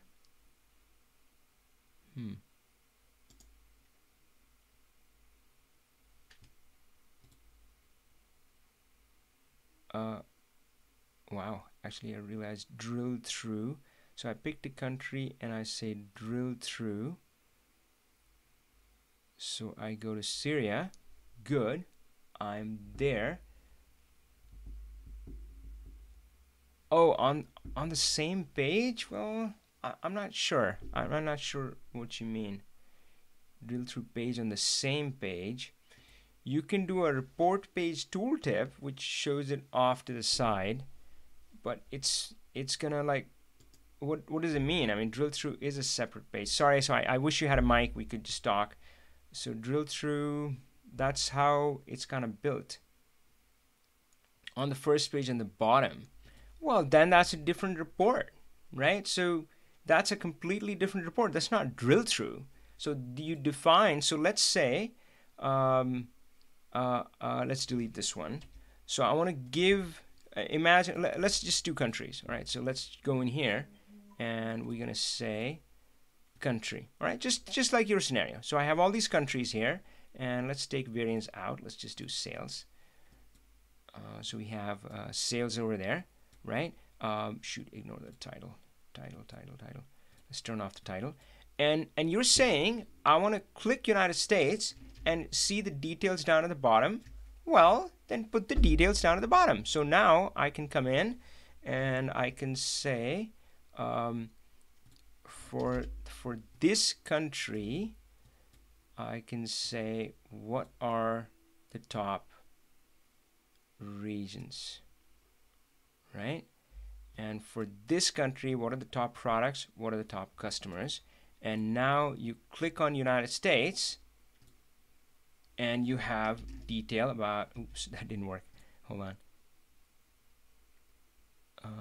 United States. Oh, dang it. Let me take the coloring off. Hold on. Color saturation is gone and formatting is on, and it's going to be super awesome, guys. Let's see. So yeah, so now you say, oh, I want to see more details on United States. Well, you click on United States, and whatever you built at the bottom is going to show. So if you stick whatever you need to show, right? So it's not, it's drill through. You don't need drill through. If you want to show details at the bottom, you would show details at the bottom and let them select it, right? So that's how it works. Now, of course, the biggest challenge usually is screen real estate, and of course that's all dashboard design is about. If you ask me, my Bible is Stephen Few. You've heard me mention it like 3 times on this challenge, information dashboard design. The whole principle behind this is the most important element in dashboard design. Can you guess it? It's white space, my friends. It is white space. Less is more. Let your data shine, not all the bling. So you maximize your data pixels which communicate data, and you minimize everything else. I love it, and I think it really works. It doesn't create something which is like fancy and head turning, but it's really useful, which is what I care about. So yeah. Sorry, I wish we had a phone line. Maybe we could have discussed more. But yeah. So let's. Oh my gosh, Sam guessed it. Wow, Sam said a white space. That's crazy. I didn't expect anybody to guess it. So I'm teaching a class at UW, and yeah, I think I asked him this question yesterday, and I didn't expect. I don't expect people to get it. White space. Yeah, bingo, white space. Oh gosh. All right, so Bhavesh, yeah, I apologize if I wasn't able to help you, but hopefully I gave you some ideas, and I definitely would recommend the Stephen Few book if you're into dashboard designing. It's my Bible. It's the only book I've read. Guys, less is more in that regard too. Don't feel like you need to read like 3 different books. Don't feel like you need to sign up for 3 different courses. I mean, the way I've designed my course, and you got to peek into it. Where did that go? I lost it now. But, oh yeah, there it is. It's the 80-20 rule. 20% of the stuff gets you 80% of the results, and that's what my main course is. And then, once you get the 80% results, believe me, you're sky high, right? I mean, with Power BI, with 80% results, you can move mountains. And then you can take time to learn the 80%, the rest of the stuff. And I'm still learning, so it's all good. All right, cool. So dashboard design, we talked about that. Let's take another question. So guys, if it's okay with you, just type it in again. It's sometimes hard for me to kind of scroll back, and I'm not really sure if you're still there or not there. Maybe you're not there, and I'll answer your question, and a tree falls when nobody was around, and sorry, it's too late. I can't say what I'm trying to say. Nicholas, wait, Nicholas, familiar name. Yes, I'm trying to think if you're in my course or not. But either way, good to have you on. I think I've seen you before. That's great. So Nicholas has a question. Let's copy paste that in. Thank you for sending that in. And if you would like to talk to me, you do have that option. Go to the challenge accepted page, resources down at the bottom, hit the phone line. Oh wait, is the phone line even on? Let's see. It is on. Yes. Let me just do it one more time, because sometimes it times out. Oops, did that work? Yes, it's working. So the phones are live, my friends. Phones are live, and yeah, I'm waiting for your call. Let's go, Nicholas. I copied your stuff. Where is it? Where did I put it? I got it. So Nicholas, yeah, if you can call. Nicholas is my student. Great. So Nicholas, yeah, do you if you want, I can. You know what? Let me just. So guys, yeah, here's a link to call. Oh, do we have a caller? Let's see. Hey, are we? Hey, Nick. Hey. How are you? So sorry, man. I mean, I have 300 students now, and I would love to keep track of each and one, but I lose track. So tell me, when did you join the course? Well, it was maybe a month or a month and a half ago. Oh, wait. So, yeah, you're in Europe, right? Yeah, correct. Yeah, and we had that welcome call, and I'm remembering bits and pieces of a conversation. Cool. Awesome. Good to have you on. Let's see if I can help you with the query that you have right now. I think it's an easy one. Just Okay. cannot figure it out.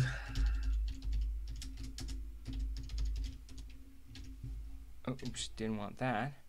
Let's see. Okay, I'll just have you kind of say it. I mean, I got your notes here, but tell me what's going on. I can show you if you want. Or if you want, I can read. I will share my file. Oh, do you want to share your screen? Yeah, I'm doing that right now. Let me just Cool. a little bit. I can see it. Yeah, okay. I don't have anything Okay. special right now here. Okay, or Okay. anything confidential. So the thing is, I have two tables. How to bring this? Okay, two tables. I'm working with. These are the measures. So I have the account table and the case table. Yeah. Oh, Hey, can you show me the relationship view? I mean, that's pretty much the first thing I yeah. usually look at. Oh my God, that's beautiful. Full marks, Nicholas. So when I see my students and their tables are not organized this way, I kind of have a mini fit. I'm like, oh guys, what did you like sleep through that lesson? So that looks beautiful. Right. So I have a good. So you got a case, and you have user or account and dates. Yeah, Makes sense. exactly. And it Yeah. seems there are I two would dates like to. involved. One day. Tell me the two dates. So I see a solid line and a dotted line to calendar. What are the two dates that connect to the dates table? One is the created when the case was created, and the other one is when the case was closed. Okay, simple. That's nice. Okay, so yep, let's go to the next step. Yeah, show me. It's okay to go to the whatever you're showing me on the graph side. All right, I'm using this measure. Top one customer. So I would like to identify the customer who Yes. had the most cases open. Say And who had the what? most cases open during a given time period, like 2018. Okay, can you expand that DAX thing for me? Is it a longer measure? Is there more that I don't see in there? Oh, yep, there we go. Most cases open. Okay, got it. All right. Yeah. So I can, and I would like to show the name of the customer, right? So that Yep. Yeah. Good. I can do it with the ID, but not with the customer name, because if I add the multi-row card with the with my formula and with the ID from the case table, right? The customer ID, then it works. Here you can see it works fine. I have only one ID, and that's what I want to show. But I want to show the name of the customer, and the name of the customer is in that other table, in the accounts table. And if I do it with that account name, then I get a list of all the customers, and that's not good. I don't want to see. So let's try. So can you change that to, instead of a multi-row card, to a table for a second? The one that you showed right now. Table, yeah, table is good. And oh gosh, why is it so tiny? And instead of let's remove the top one customer measure and just put number of cases there.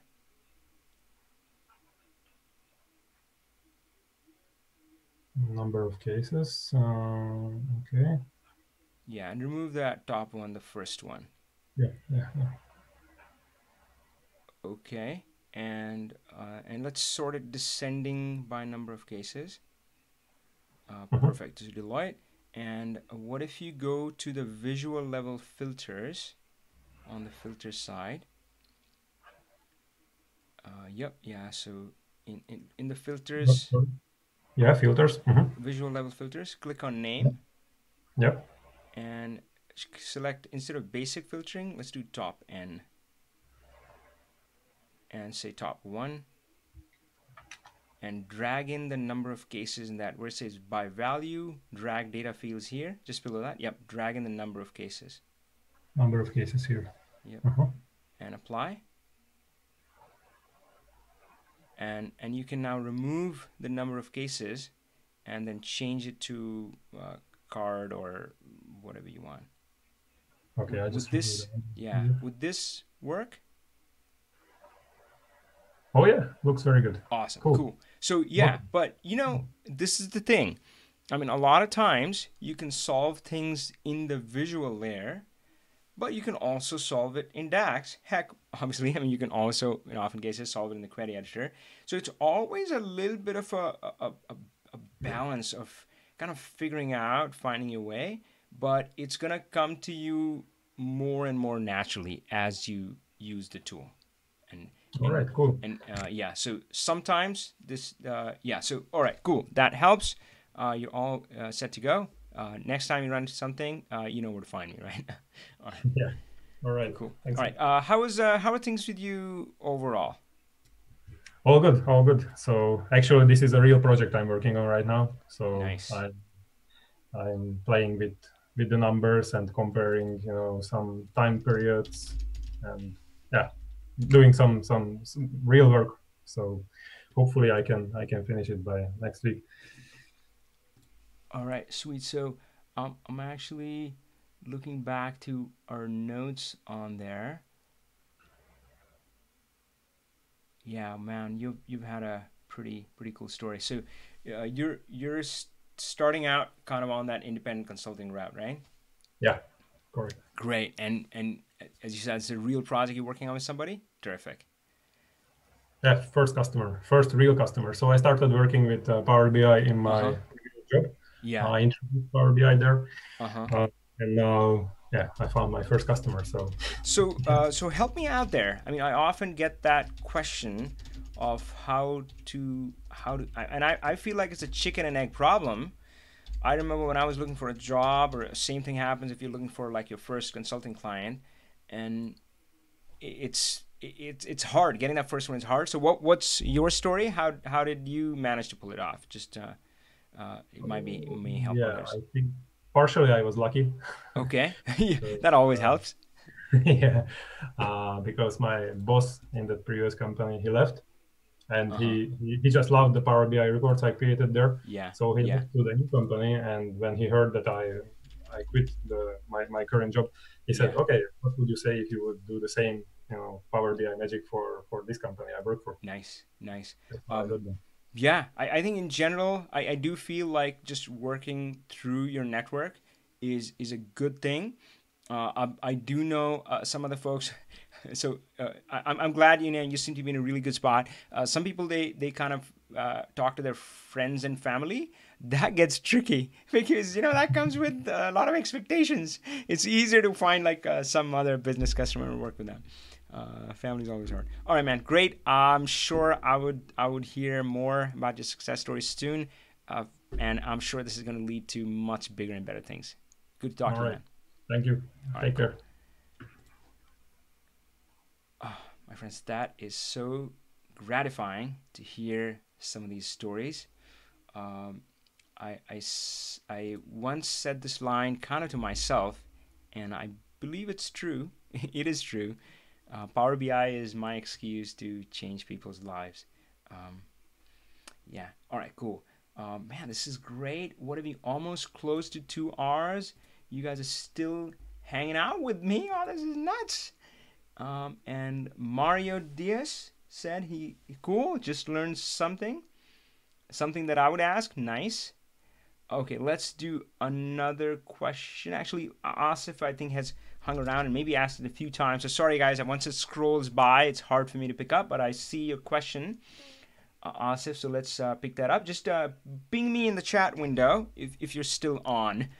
I mean, it's if you're not on, then I don't know. If it's a quick question, I'll probably still answer it, and if I feel like if it's gonna help others. So Asif, if you're on, just let me know. But I'll transfer your question over here and take a look at it.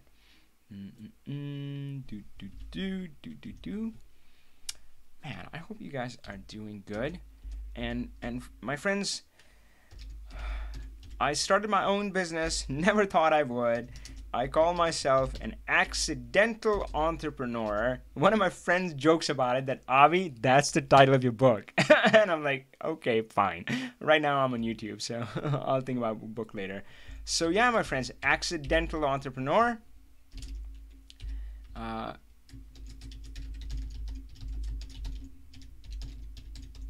Coming out soon to stores near you, all right?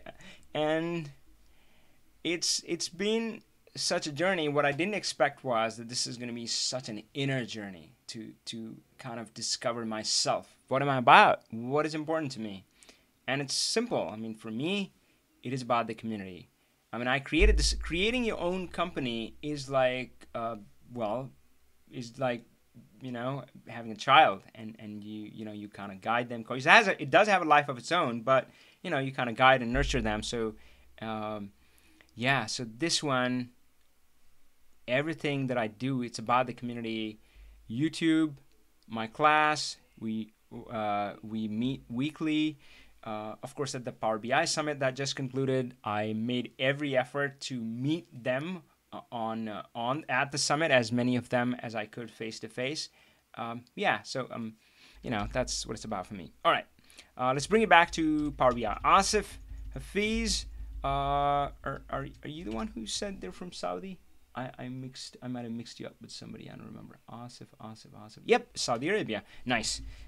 What time is it over there? I hope it's a reasonable time.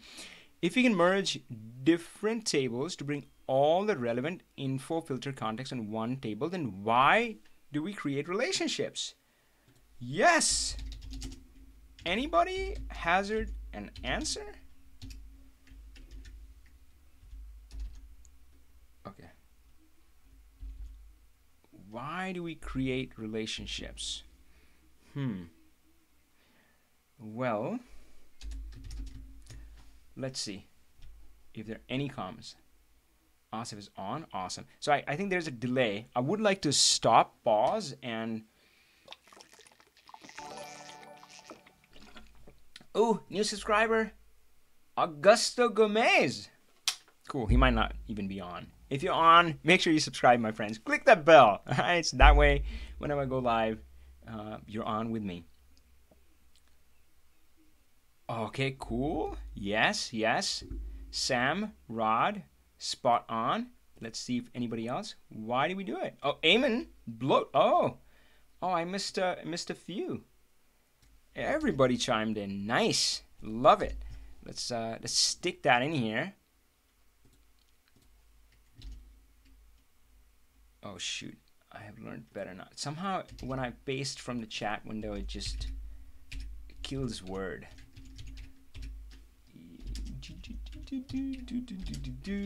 Sam, so Eamon said bloat, Rod said it's not practical. And when Word comes back, we will share that. So let's talk about this, and I'll try to transfer these things here.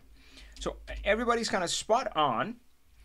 Monster mashed-up tables are evil. Oh, I love Heather's response.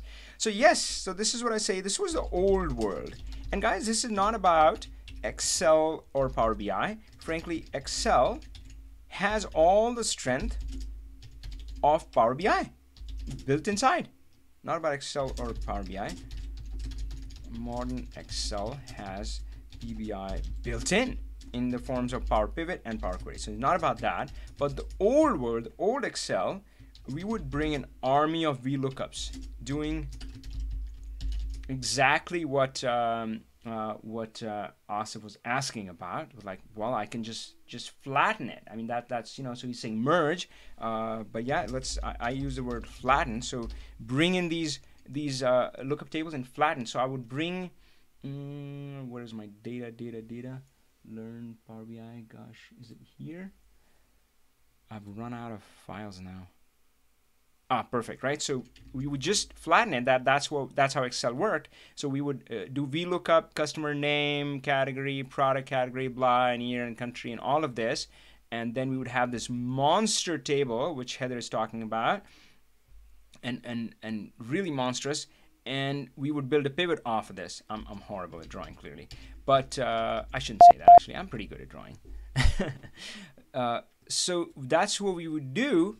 What were the problems with that world? Well, it was unwieldy. It was slow. In Excel, you could flatten it, and so in Excel, the limit of 1 million rows is only theoretical. You can have a data set with 10,000, heck, 1,000 rows, and depending on how many columns like that you have, you could kill it. And how many Excel users out there, if you're willing to admit it, have gone to the formula bar, and because things are so slow, you turn calculation off? Oh, I've forgotten how to do it now, right? How many of you have done that? And how many have you then forgotten to turn it back on and sent that report out? I'll raise my hand. I have done that, my friend, because it was bloody painful. I mean, this could be slow. But what about Power BI? Power BI is really fast. It is true. Power BI is fast. So possibly, if you're not really abusing it, for AdventureWorks, go ahead, try it. I think you would be able to pull it off. Right? You would be able to merge all these tables, keep it in a simple table, and here's what you're going to find. AdventureWorks, let's say flat AdventureWorks, would still be pretty fast. Now, of course, it takes a lot of work, right? So it does take a lot of work. Why do that? Why do that heavy lifting? I mean, how many columns are there? I mean, this can have 10, let's say each one has 10. 1, 2, 3, 4, 4, let's say 40 times. Yeah, I mean, it's just, I don't know. I mean, actually, if you do it in query editor, you don't have 40 times. So it's not that hard to do, fine. And performance is good, reasonable as well. Then what's the problem? Why shouldn't we do it? Well, so sometimes when I'm looking at a problem, I extrapolate it. All right. So I say, and I'll go back to the calculated column versus measures approach. Calculated columns. Well, that's a good bad example. I'm going to use a simpler example. So let's say I was actually talking to my to a member in my team, Avi, who handles my inbox, right? And we were talking about our processes, and we talked about the problems we're facing right now, but I exaggerated it. So I said, Anna, that's her name. Maybe some of you have interacted with her. So what happens? So we may be doing okay right now, but what happens if our email volume becomes 10 times that? What would happen then? Actually, that's not how the heck do you is that the right spelling? I feel like I messed it up. Exaggerate. I'll have to look it up because I'm conscious now since I'm on live and all. Exaggerate. Okay, I got it right. So here it does work for AdventureWorks, but what if data set was 10 times more? AdventureWorks is nothing. It's like a 20 meg file. What if it was 100 times more? What if it was 1,000 times more? Oh man, you are digging a hole for yourself. It wouldn't work. It would be painful, painful, painful. People come to me and like, oh, you said Avi, Power BI can handle millions of rows. Look, I have 10,000 rows and it doesn't work. They're doing something like this. Where they have, I mean, and you can grow in columns. So what if you end up with like 100, 150 columns? So you can kill it really, really fast. Can work with AdventureWorks, but it may not. So that is one challenge with it, right? Is unwieldy, slow impact performance. There is another one which I think is equally impactful. It's equally relevant. Equally relevant. I strongly believe in that. Which is, now for some folks who come in Excel, they say, Avi, man, I like seeing everything in one table. It's simpler. I don't believe so. I believe that it's simpler to have these entities which are meaningful. Like when I see customer table, I know what I would find in there. If I'm looking for a customer first name, I know which table to go to, right? So it's a lot more usable as well, right? So I can go get my sales number, and then if I have to like slice and dice it, I'll say, well, I'm looking for my country. Where do I go? Well, I'll go to territories, right? So it organizes things, makes it a heck of a lot more usable than there's a long list of field names sitting in one table. So I think the two reasons that I would say are usability and performance. So that would be my take. Let's see. Wow, you guys were into about this. So let me see if my word came back. It did. And I can take all of this stuff, and I can. So I just want to keep notes here. And again, you have access to the notes through the challenge page. Just go to the resources and click on this challenge files and notes, and that one is going to give you that Word document that we're keeping our notes in. So let me transfer some of it over. So that's what we heard from there, and there were some other comments that came in that I wasn't able to see, so thanks for that. But I'll tell you kind of my take. So usability, I don't know which is more important, performance and usability, that would be key, and I'll stick in some of my other notes as well.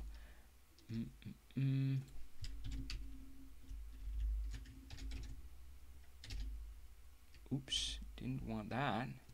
Didn't want bullet list. Oh, gosh, I don't know how to fix it. Okay, better. All right, let's see what you guys are saying. Yeah, you're gonna paint yourself in a corner. Yeah, it's just so it's one of those things where if you follow best practices starting out, then you're gonna be better off.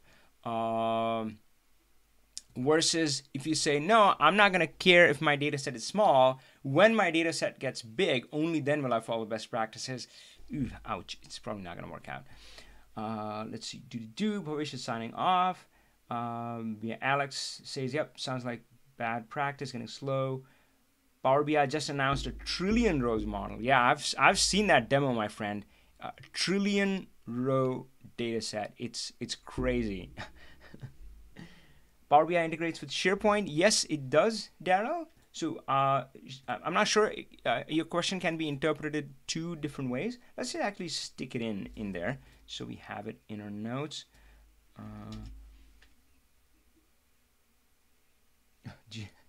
Yeah, Alex is regretting signing in with the different profile because now people like Jennifer are having to type in things like this.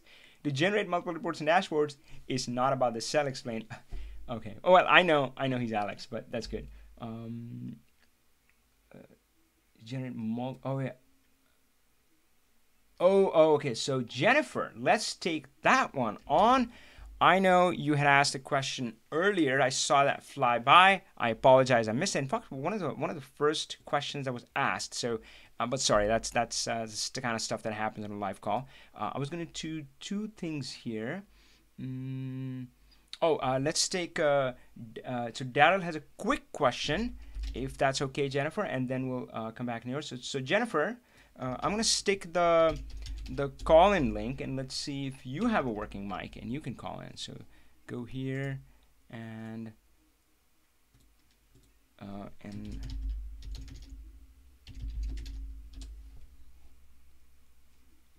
well, should I have done that? It's there now. All right, so and while I'm waiting for that, let's see, let's go back here. And so guys, this is a lot of fun. I'm really enjoying myself. I sometimes pinch myself, like I get paid to this. Well, I don't get paid to do this, but you know what I mean. This is good. Life is good. Yeah, so I have a story where I was living my dream, but not happy. And man, if you're living a dream and you're not happy, you're screwed. Because if you had a sucky job and you're not happy, you know exactly what to fix. So yeah, sometimes, you know, it's an inner journey. It's how you can, yeah. Oh well, I'll make a mess. I'll talk about that's a longer story. We'll talk over some beer someday. Let's go in here, and I'm gonna do this, and I'm gonna say 0203. We've crossed the 2-hour mark, my friends. So that is awesome. That means we had a good discussion. That's the way I see it. And I'll say. So what is the answer to this? Well, can use as a data source. I don't think you were asking about that, but I should mention that that if you go to Power BI and desktop, and gosh, I should really close some of these files. I have like 10 Power BI desktop things open.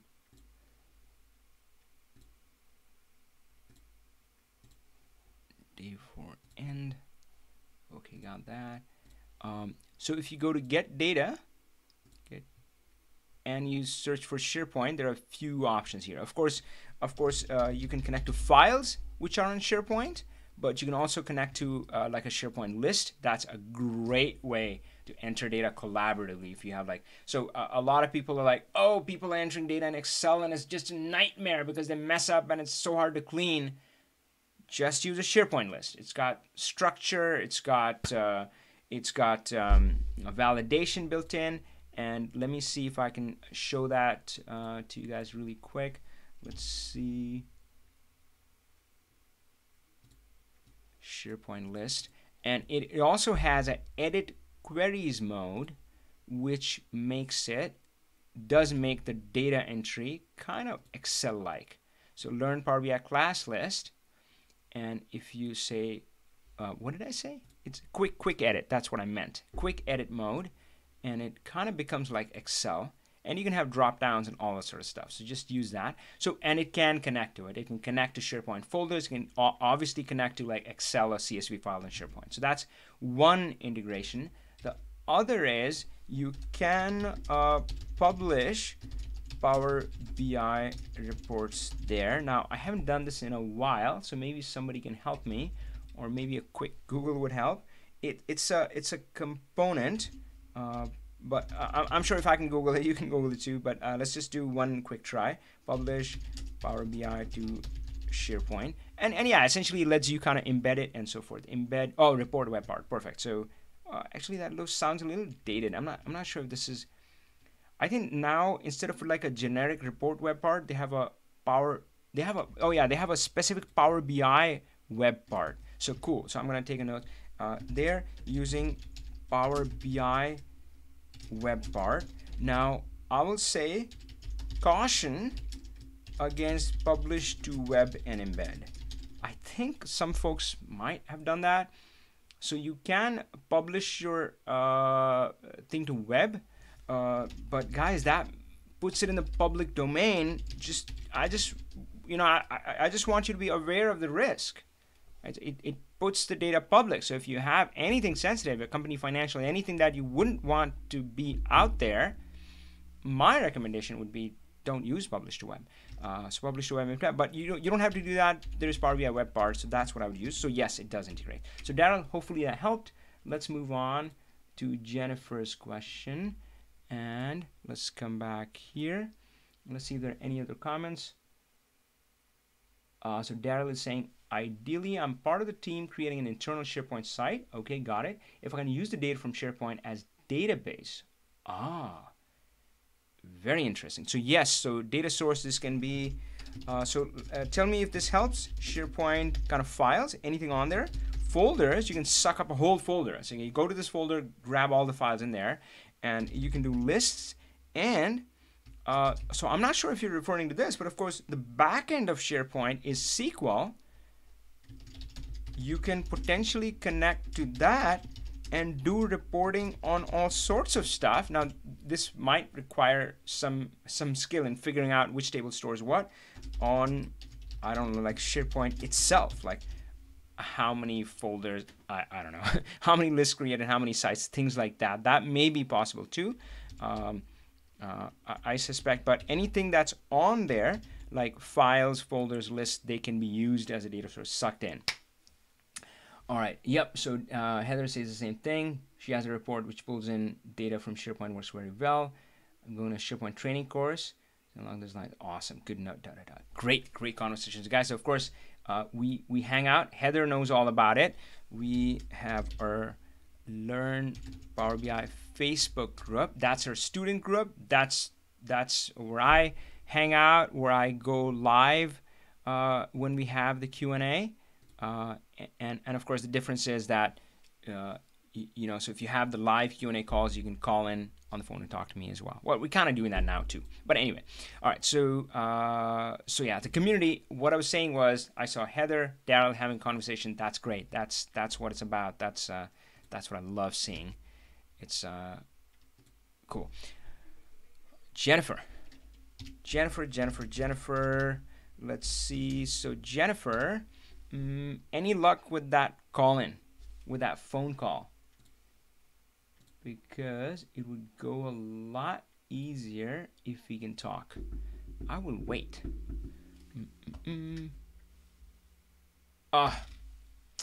Okay, no worries. So your scenario is, I want to create reports for 300 customers. And I want to go back all the way, see what you asked. There we are.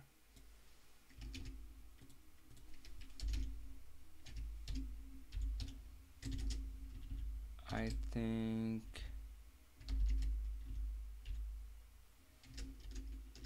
okay.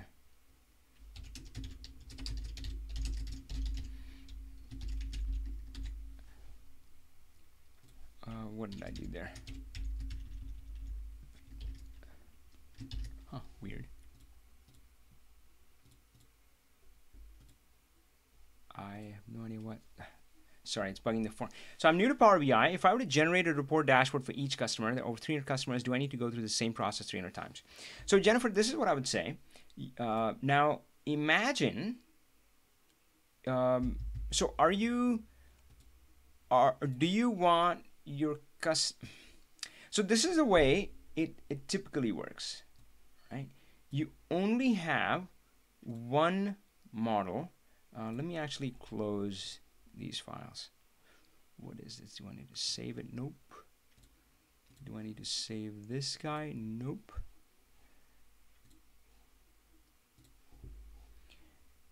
And let's say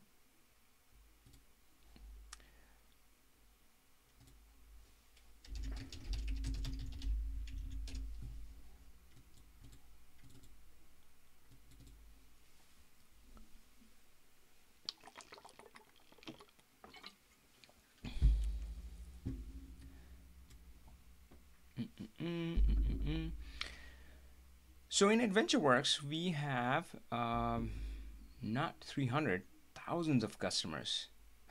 Well, of course, it's a fictional company, but anyway. So here we have a customer report, right? So I built a model, and now it's got thousands of customers. So of course, I can report on a high level. This is not a customer level. This is like, hey, this is everybody, and this is our total sales, our budget, our variance, blah, blah, blah, our top customers, top products, whatever you want to show, right? But then I build a customer report for a single customer, and then I can filter down. And you know, so you can see the filtering here. I have, depending on how the filtering structure is, maybe I'm going by, you know, I'm going to say, hey, I want to see the customers whose last name starts with S, and then I can see kind of their names, and this is everybody S, and this is alphabetical, and I want to say Andre, right? So yeah, and then I see that, right? So I can do that. I can of course do it differently, where I say, show me all the customers who are in a specific location, right? So customer state. Let's try that. So I'll say customer state, slicers, and I'll say I want to see all the customers in Kentucky. And then I have just J. Romero in this case. Well, let's try something else. Alabama, Arizona. Come on, give me. Oh, Arizona has 2, and then I say Cary Torres. So I can have thousands and thousands, millions of customers. Doesn't matter, but I don't have to do anything. Thousands. I don't have to repeat anything.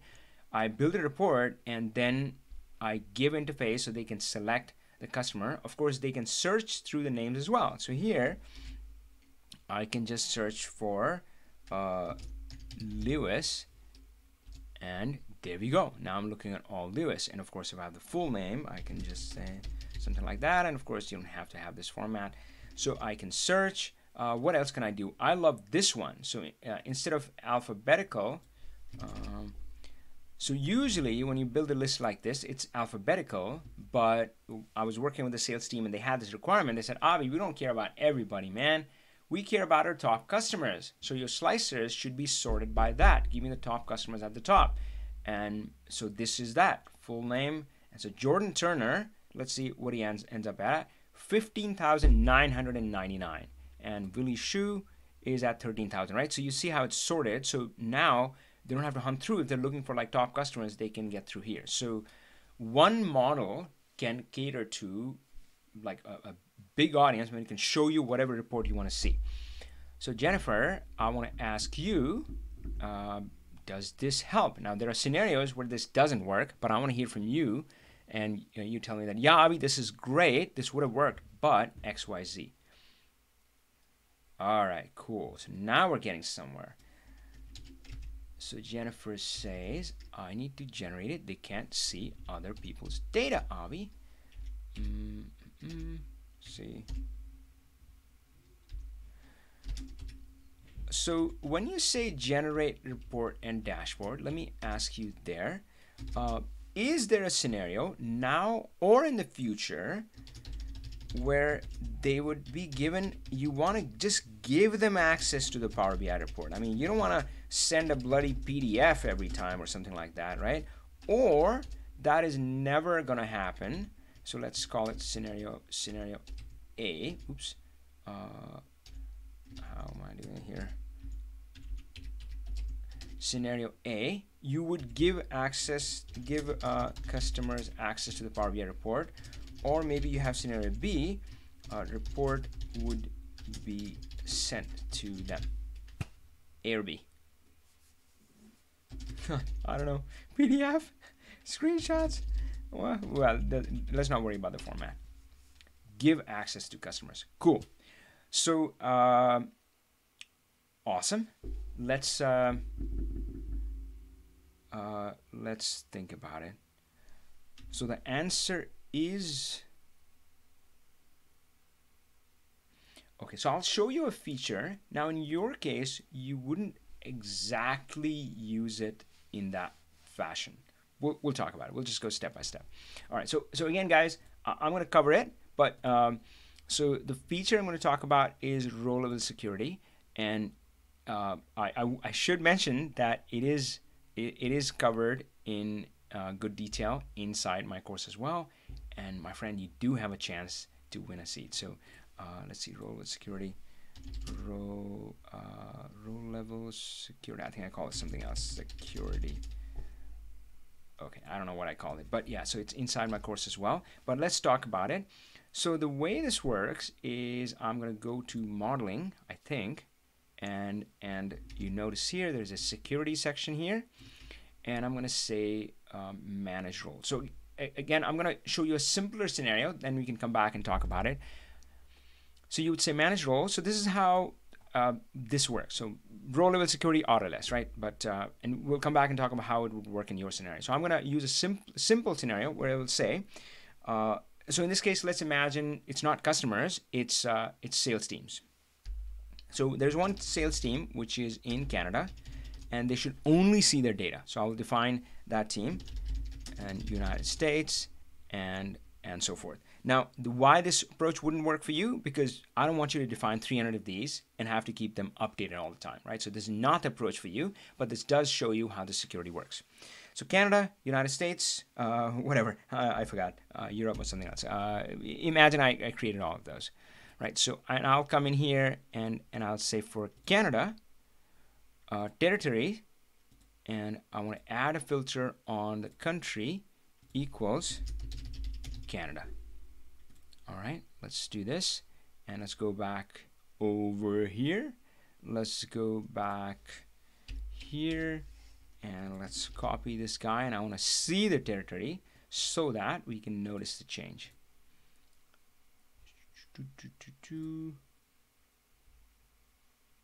Oh my. And we'll go country. Okay, cool.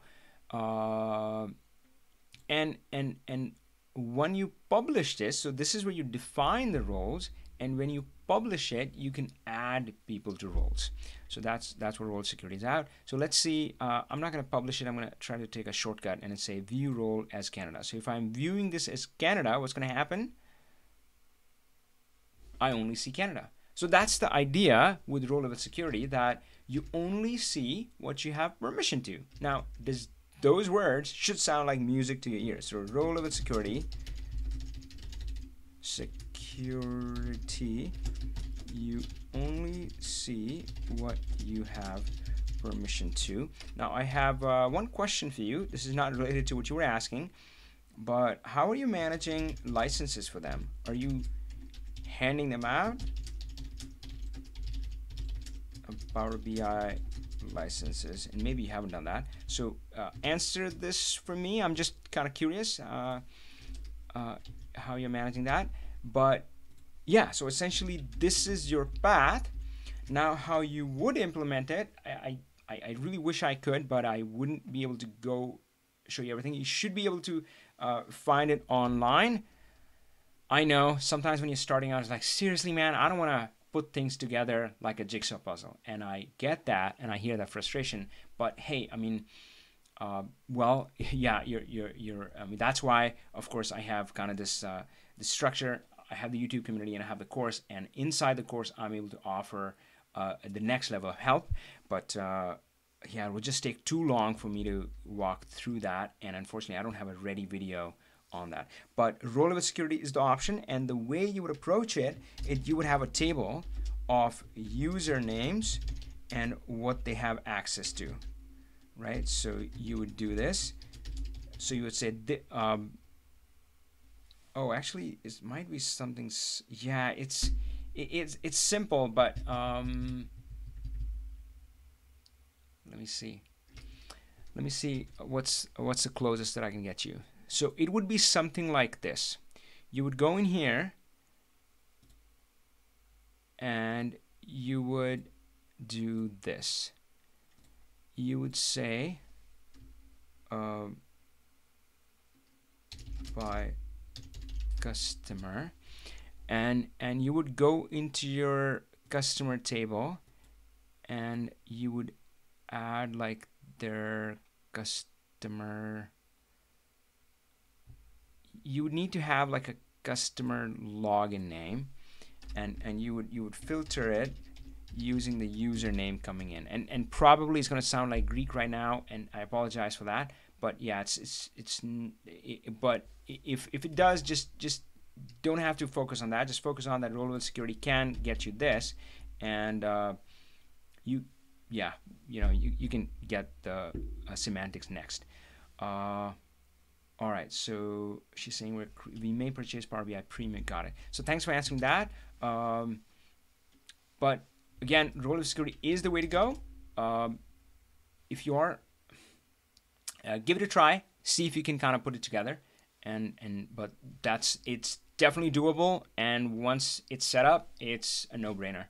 I mean, you just every customer, they only see their data, and that's it. And you add a new customer, and I love that one, because that one you don't have to worry about who shared it with whom. I mean, customer A can share it with customer B, but it wouldn't matter. Customer A and B will only see their own data, so it works beautifully.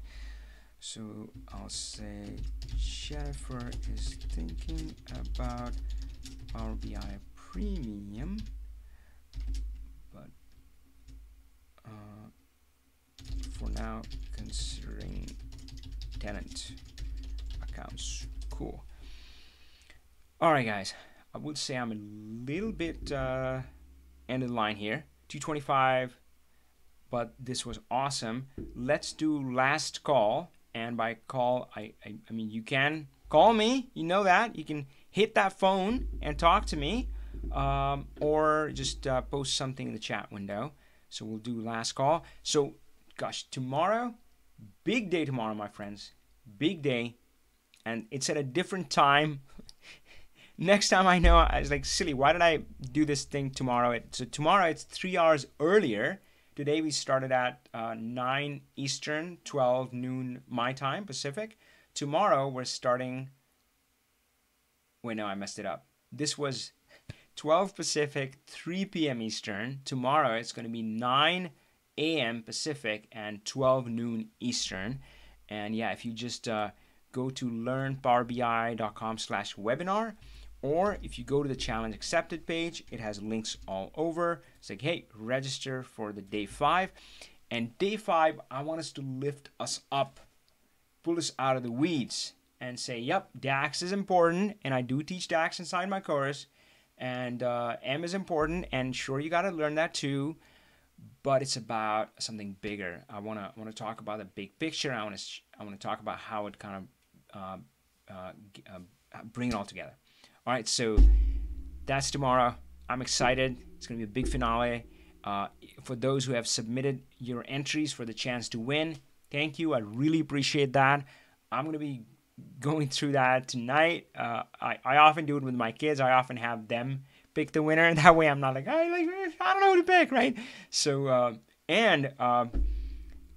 we're trying to have a very special guest tomorrow announce the winner. So, my friends, this is what's going on. So, Justina Bucks, I mean, there are so many amazingly inspiring stories that I've come across that I don't even know where to start.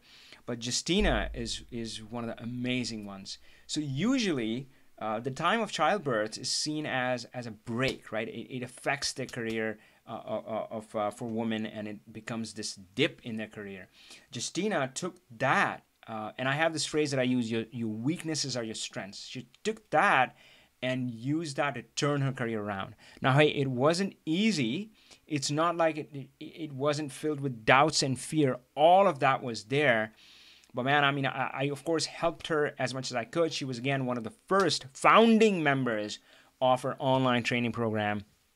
And I do that for every student, every opportunity that I get. But hers is such an inspiring story. Most of the credit goes to her, not me.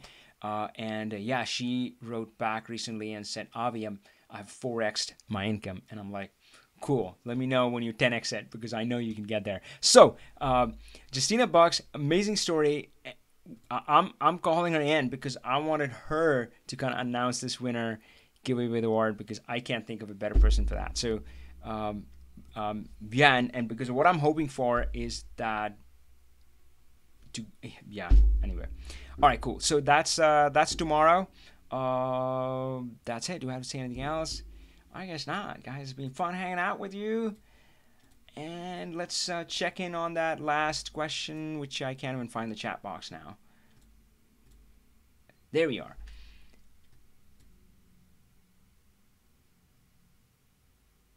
Oh, yeah, some good questions. Good back and forth about that. Awesome. Okay, let's answer both of these. Oh, actually, they're the same question. I didn't see. Okay, Jorette White. Jorette, where are you calling in from, my friend? And Sam, looks like Sam's back again. Hey, Sam.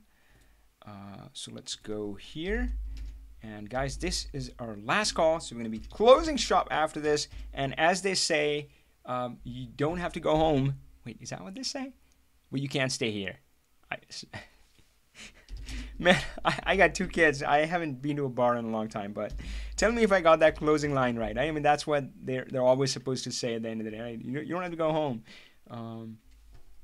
Cool. All right, so Jarrett White.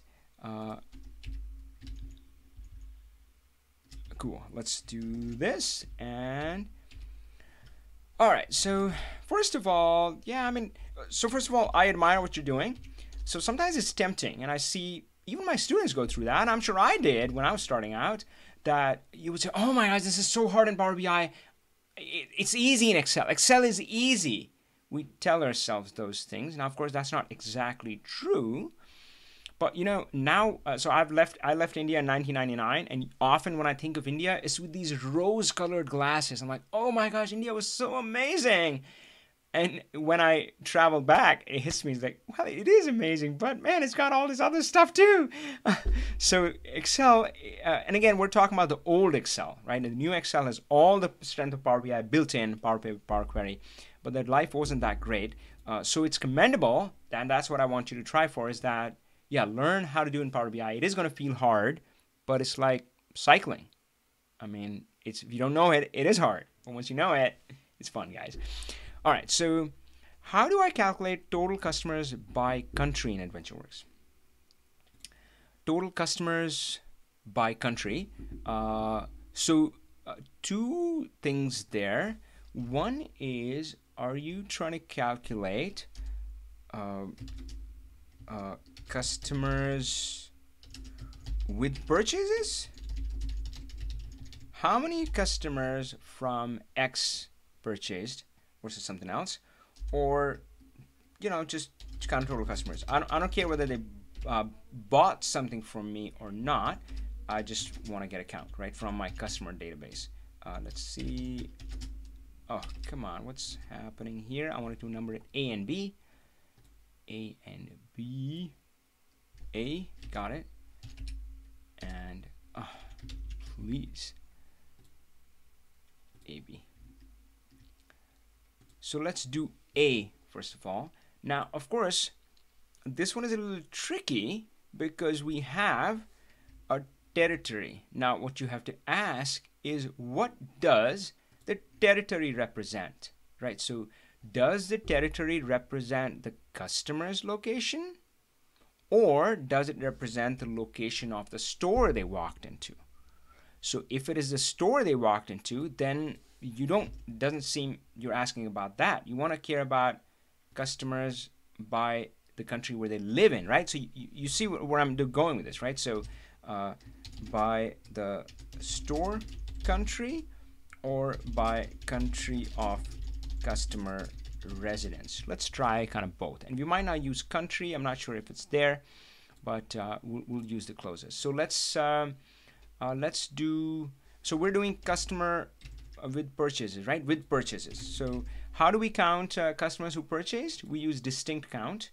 So if we go into the sales table, and I have. Oh wait, don't tell me I don't have it. Customer. It'll be easy to define, but I'm surprised we don't have it. Purchasing customer count. There we go. So purchasing customer count. And this is, if you look at the formula, this is really, really simple. Just a distinct count of sales customer key. So let me go back and see what you had said. Some products. So there we have it. Sales customer key. That's it. And now, if you want to say that, oh, I would like to slice and dice it by two of those things.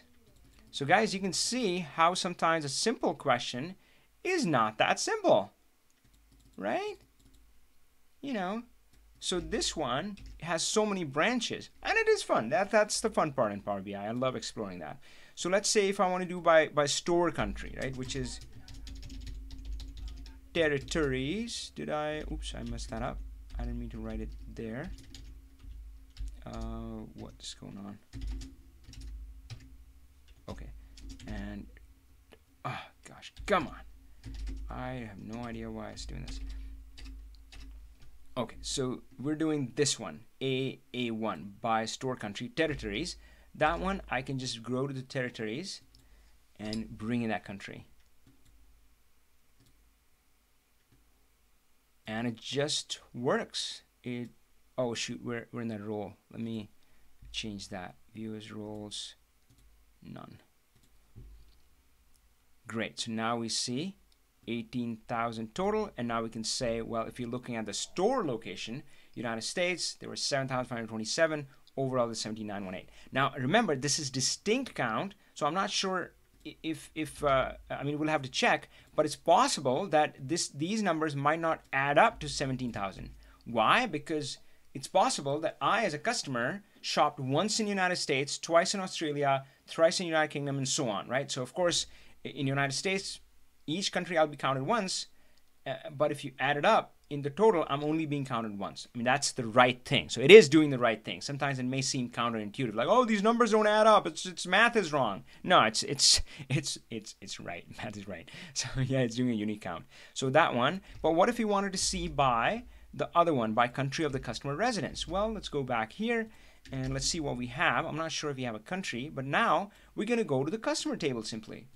And in here, do they have the country? They do. They have the customer country right there. So let's try that. So in here, I'm going to remove the territories country and add customer country. I have no idea what I'm going to get. Okay. So this is AdventureWorks data, and I think they match exactly.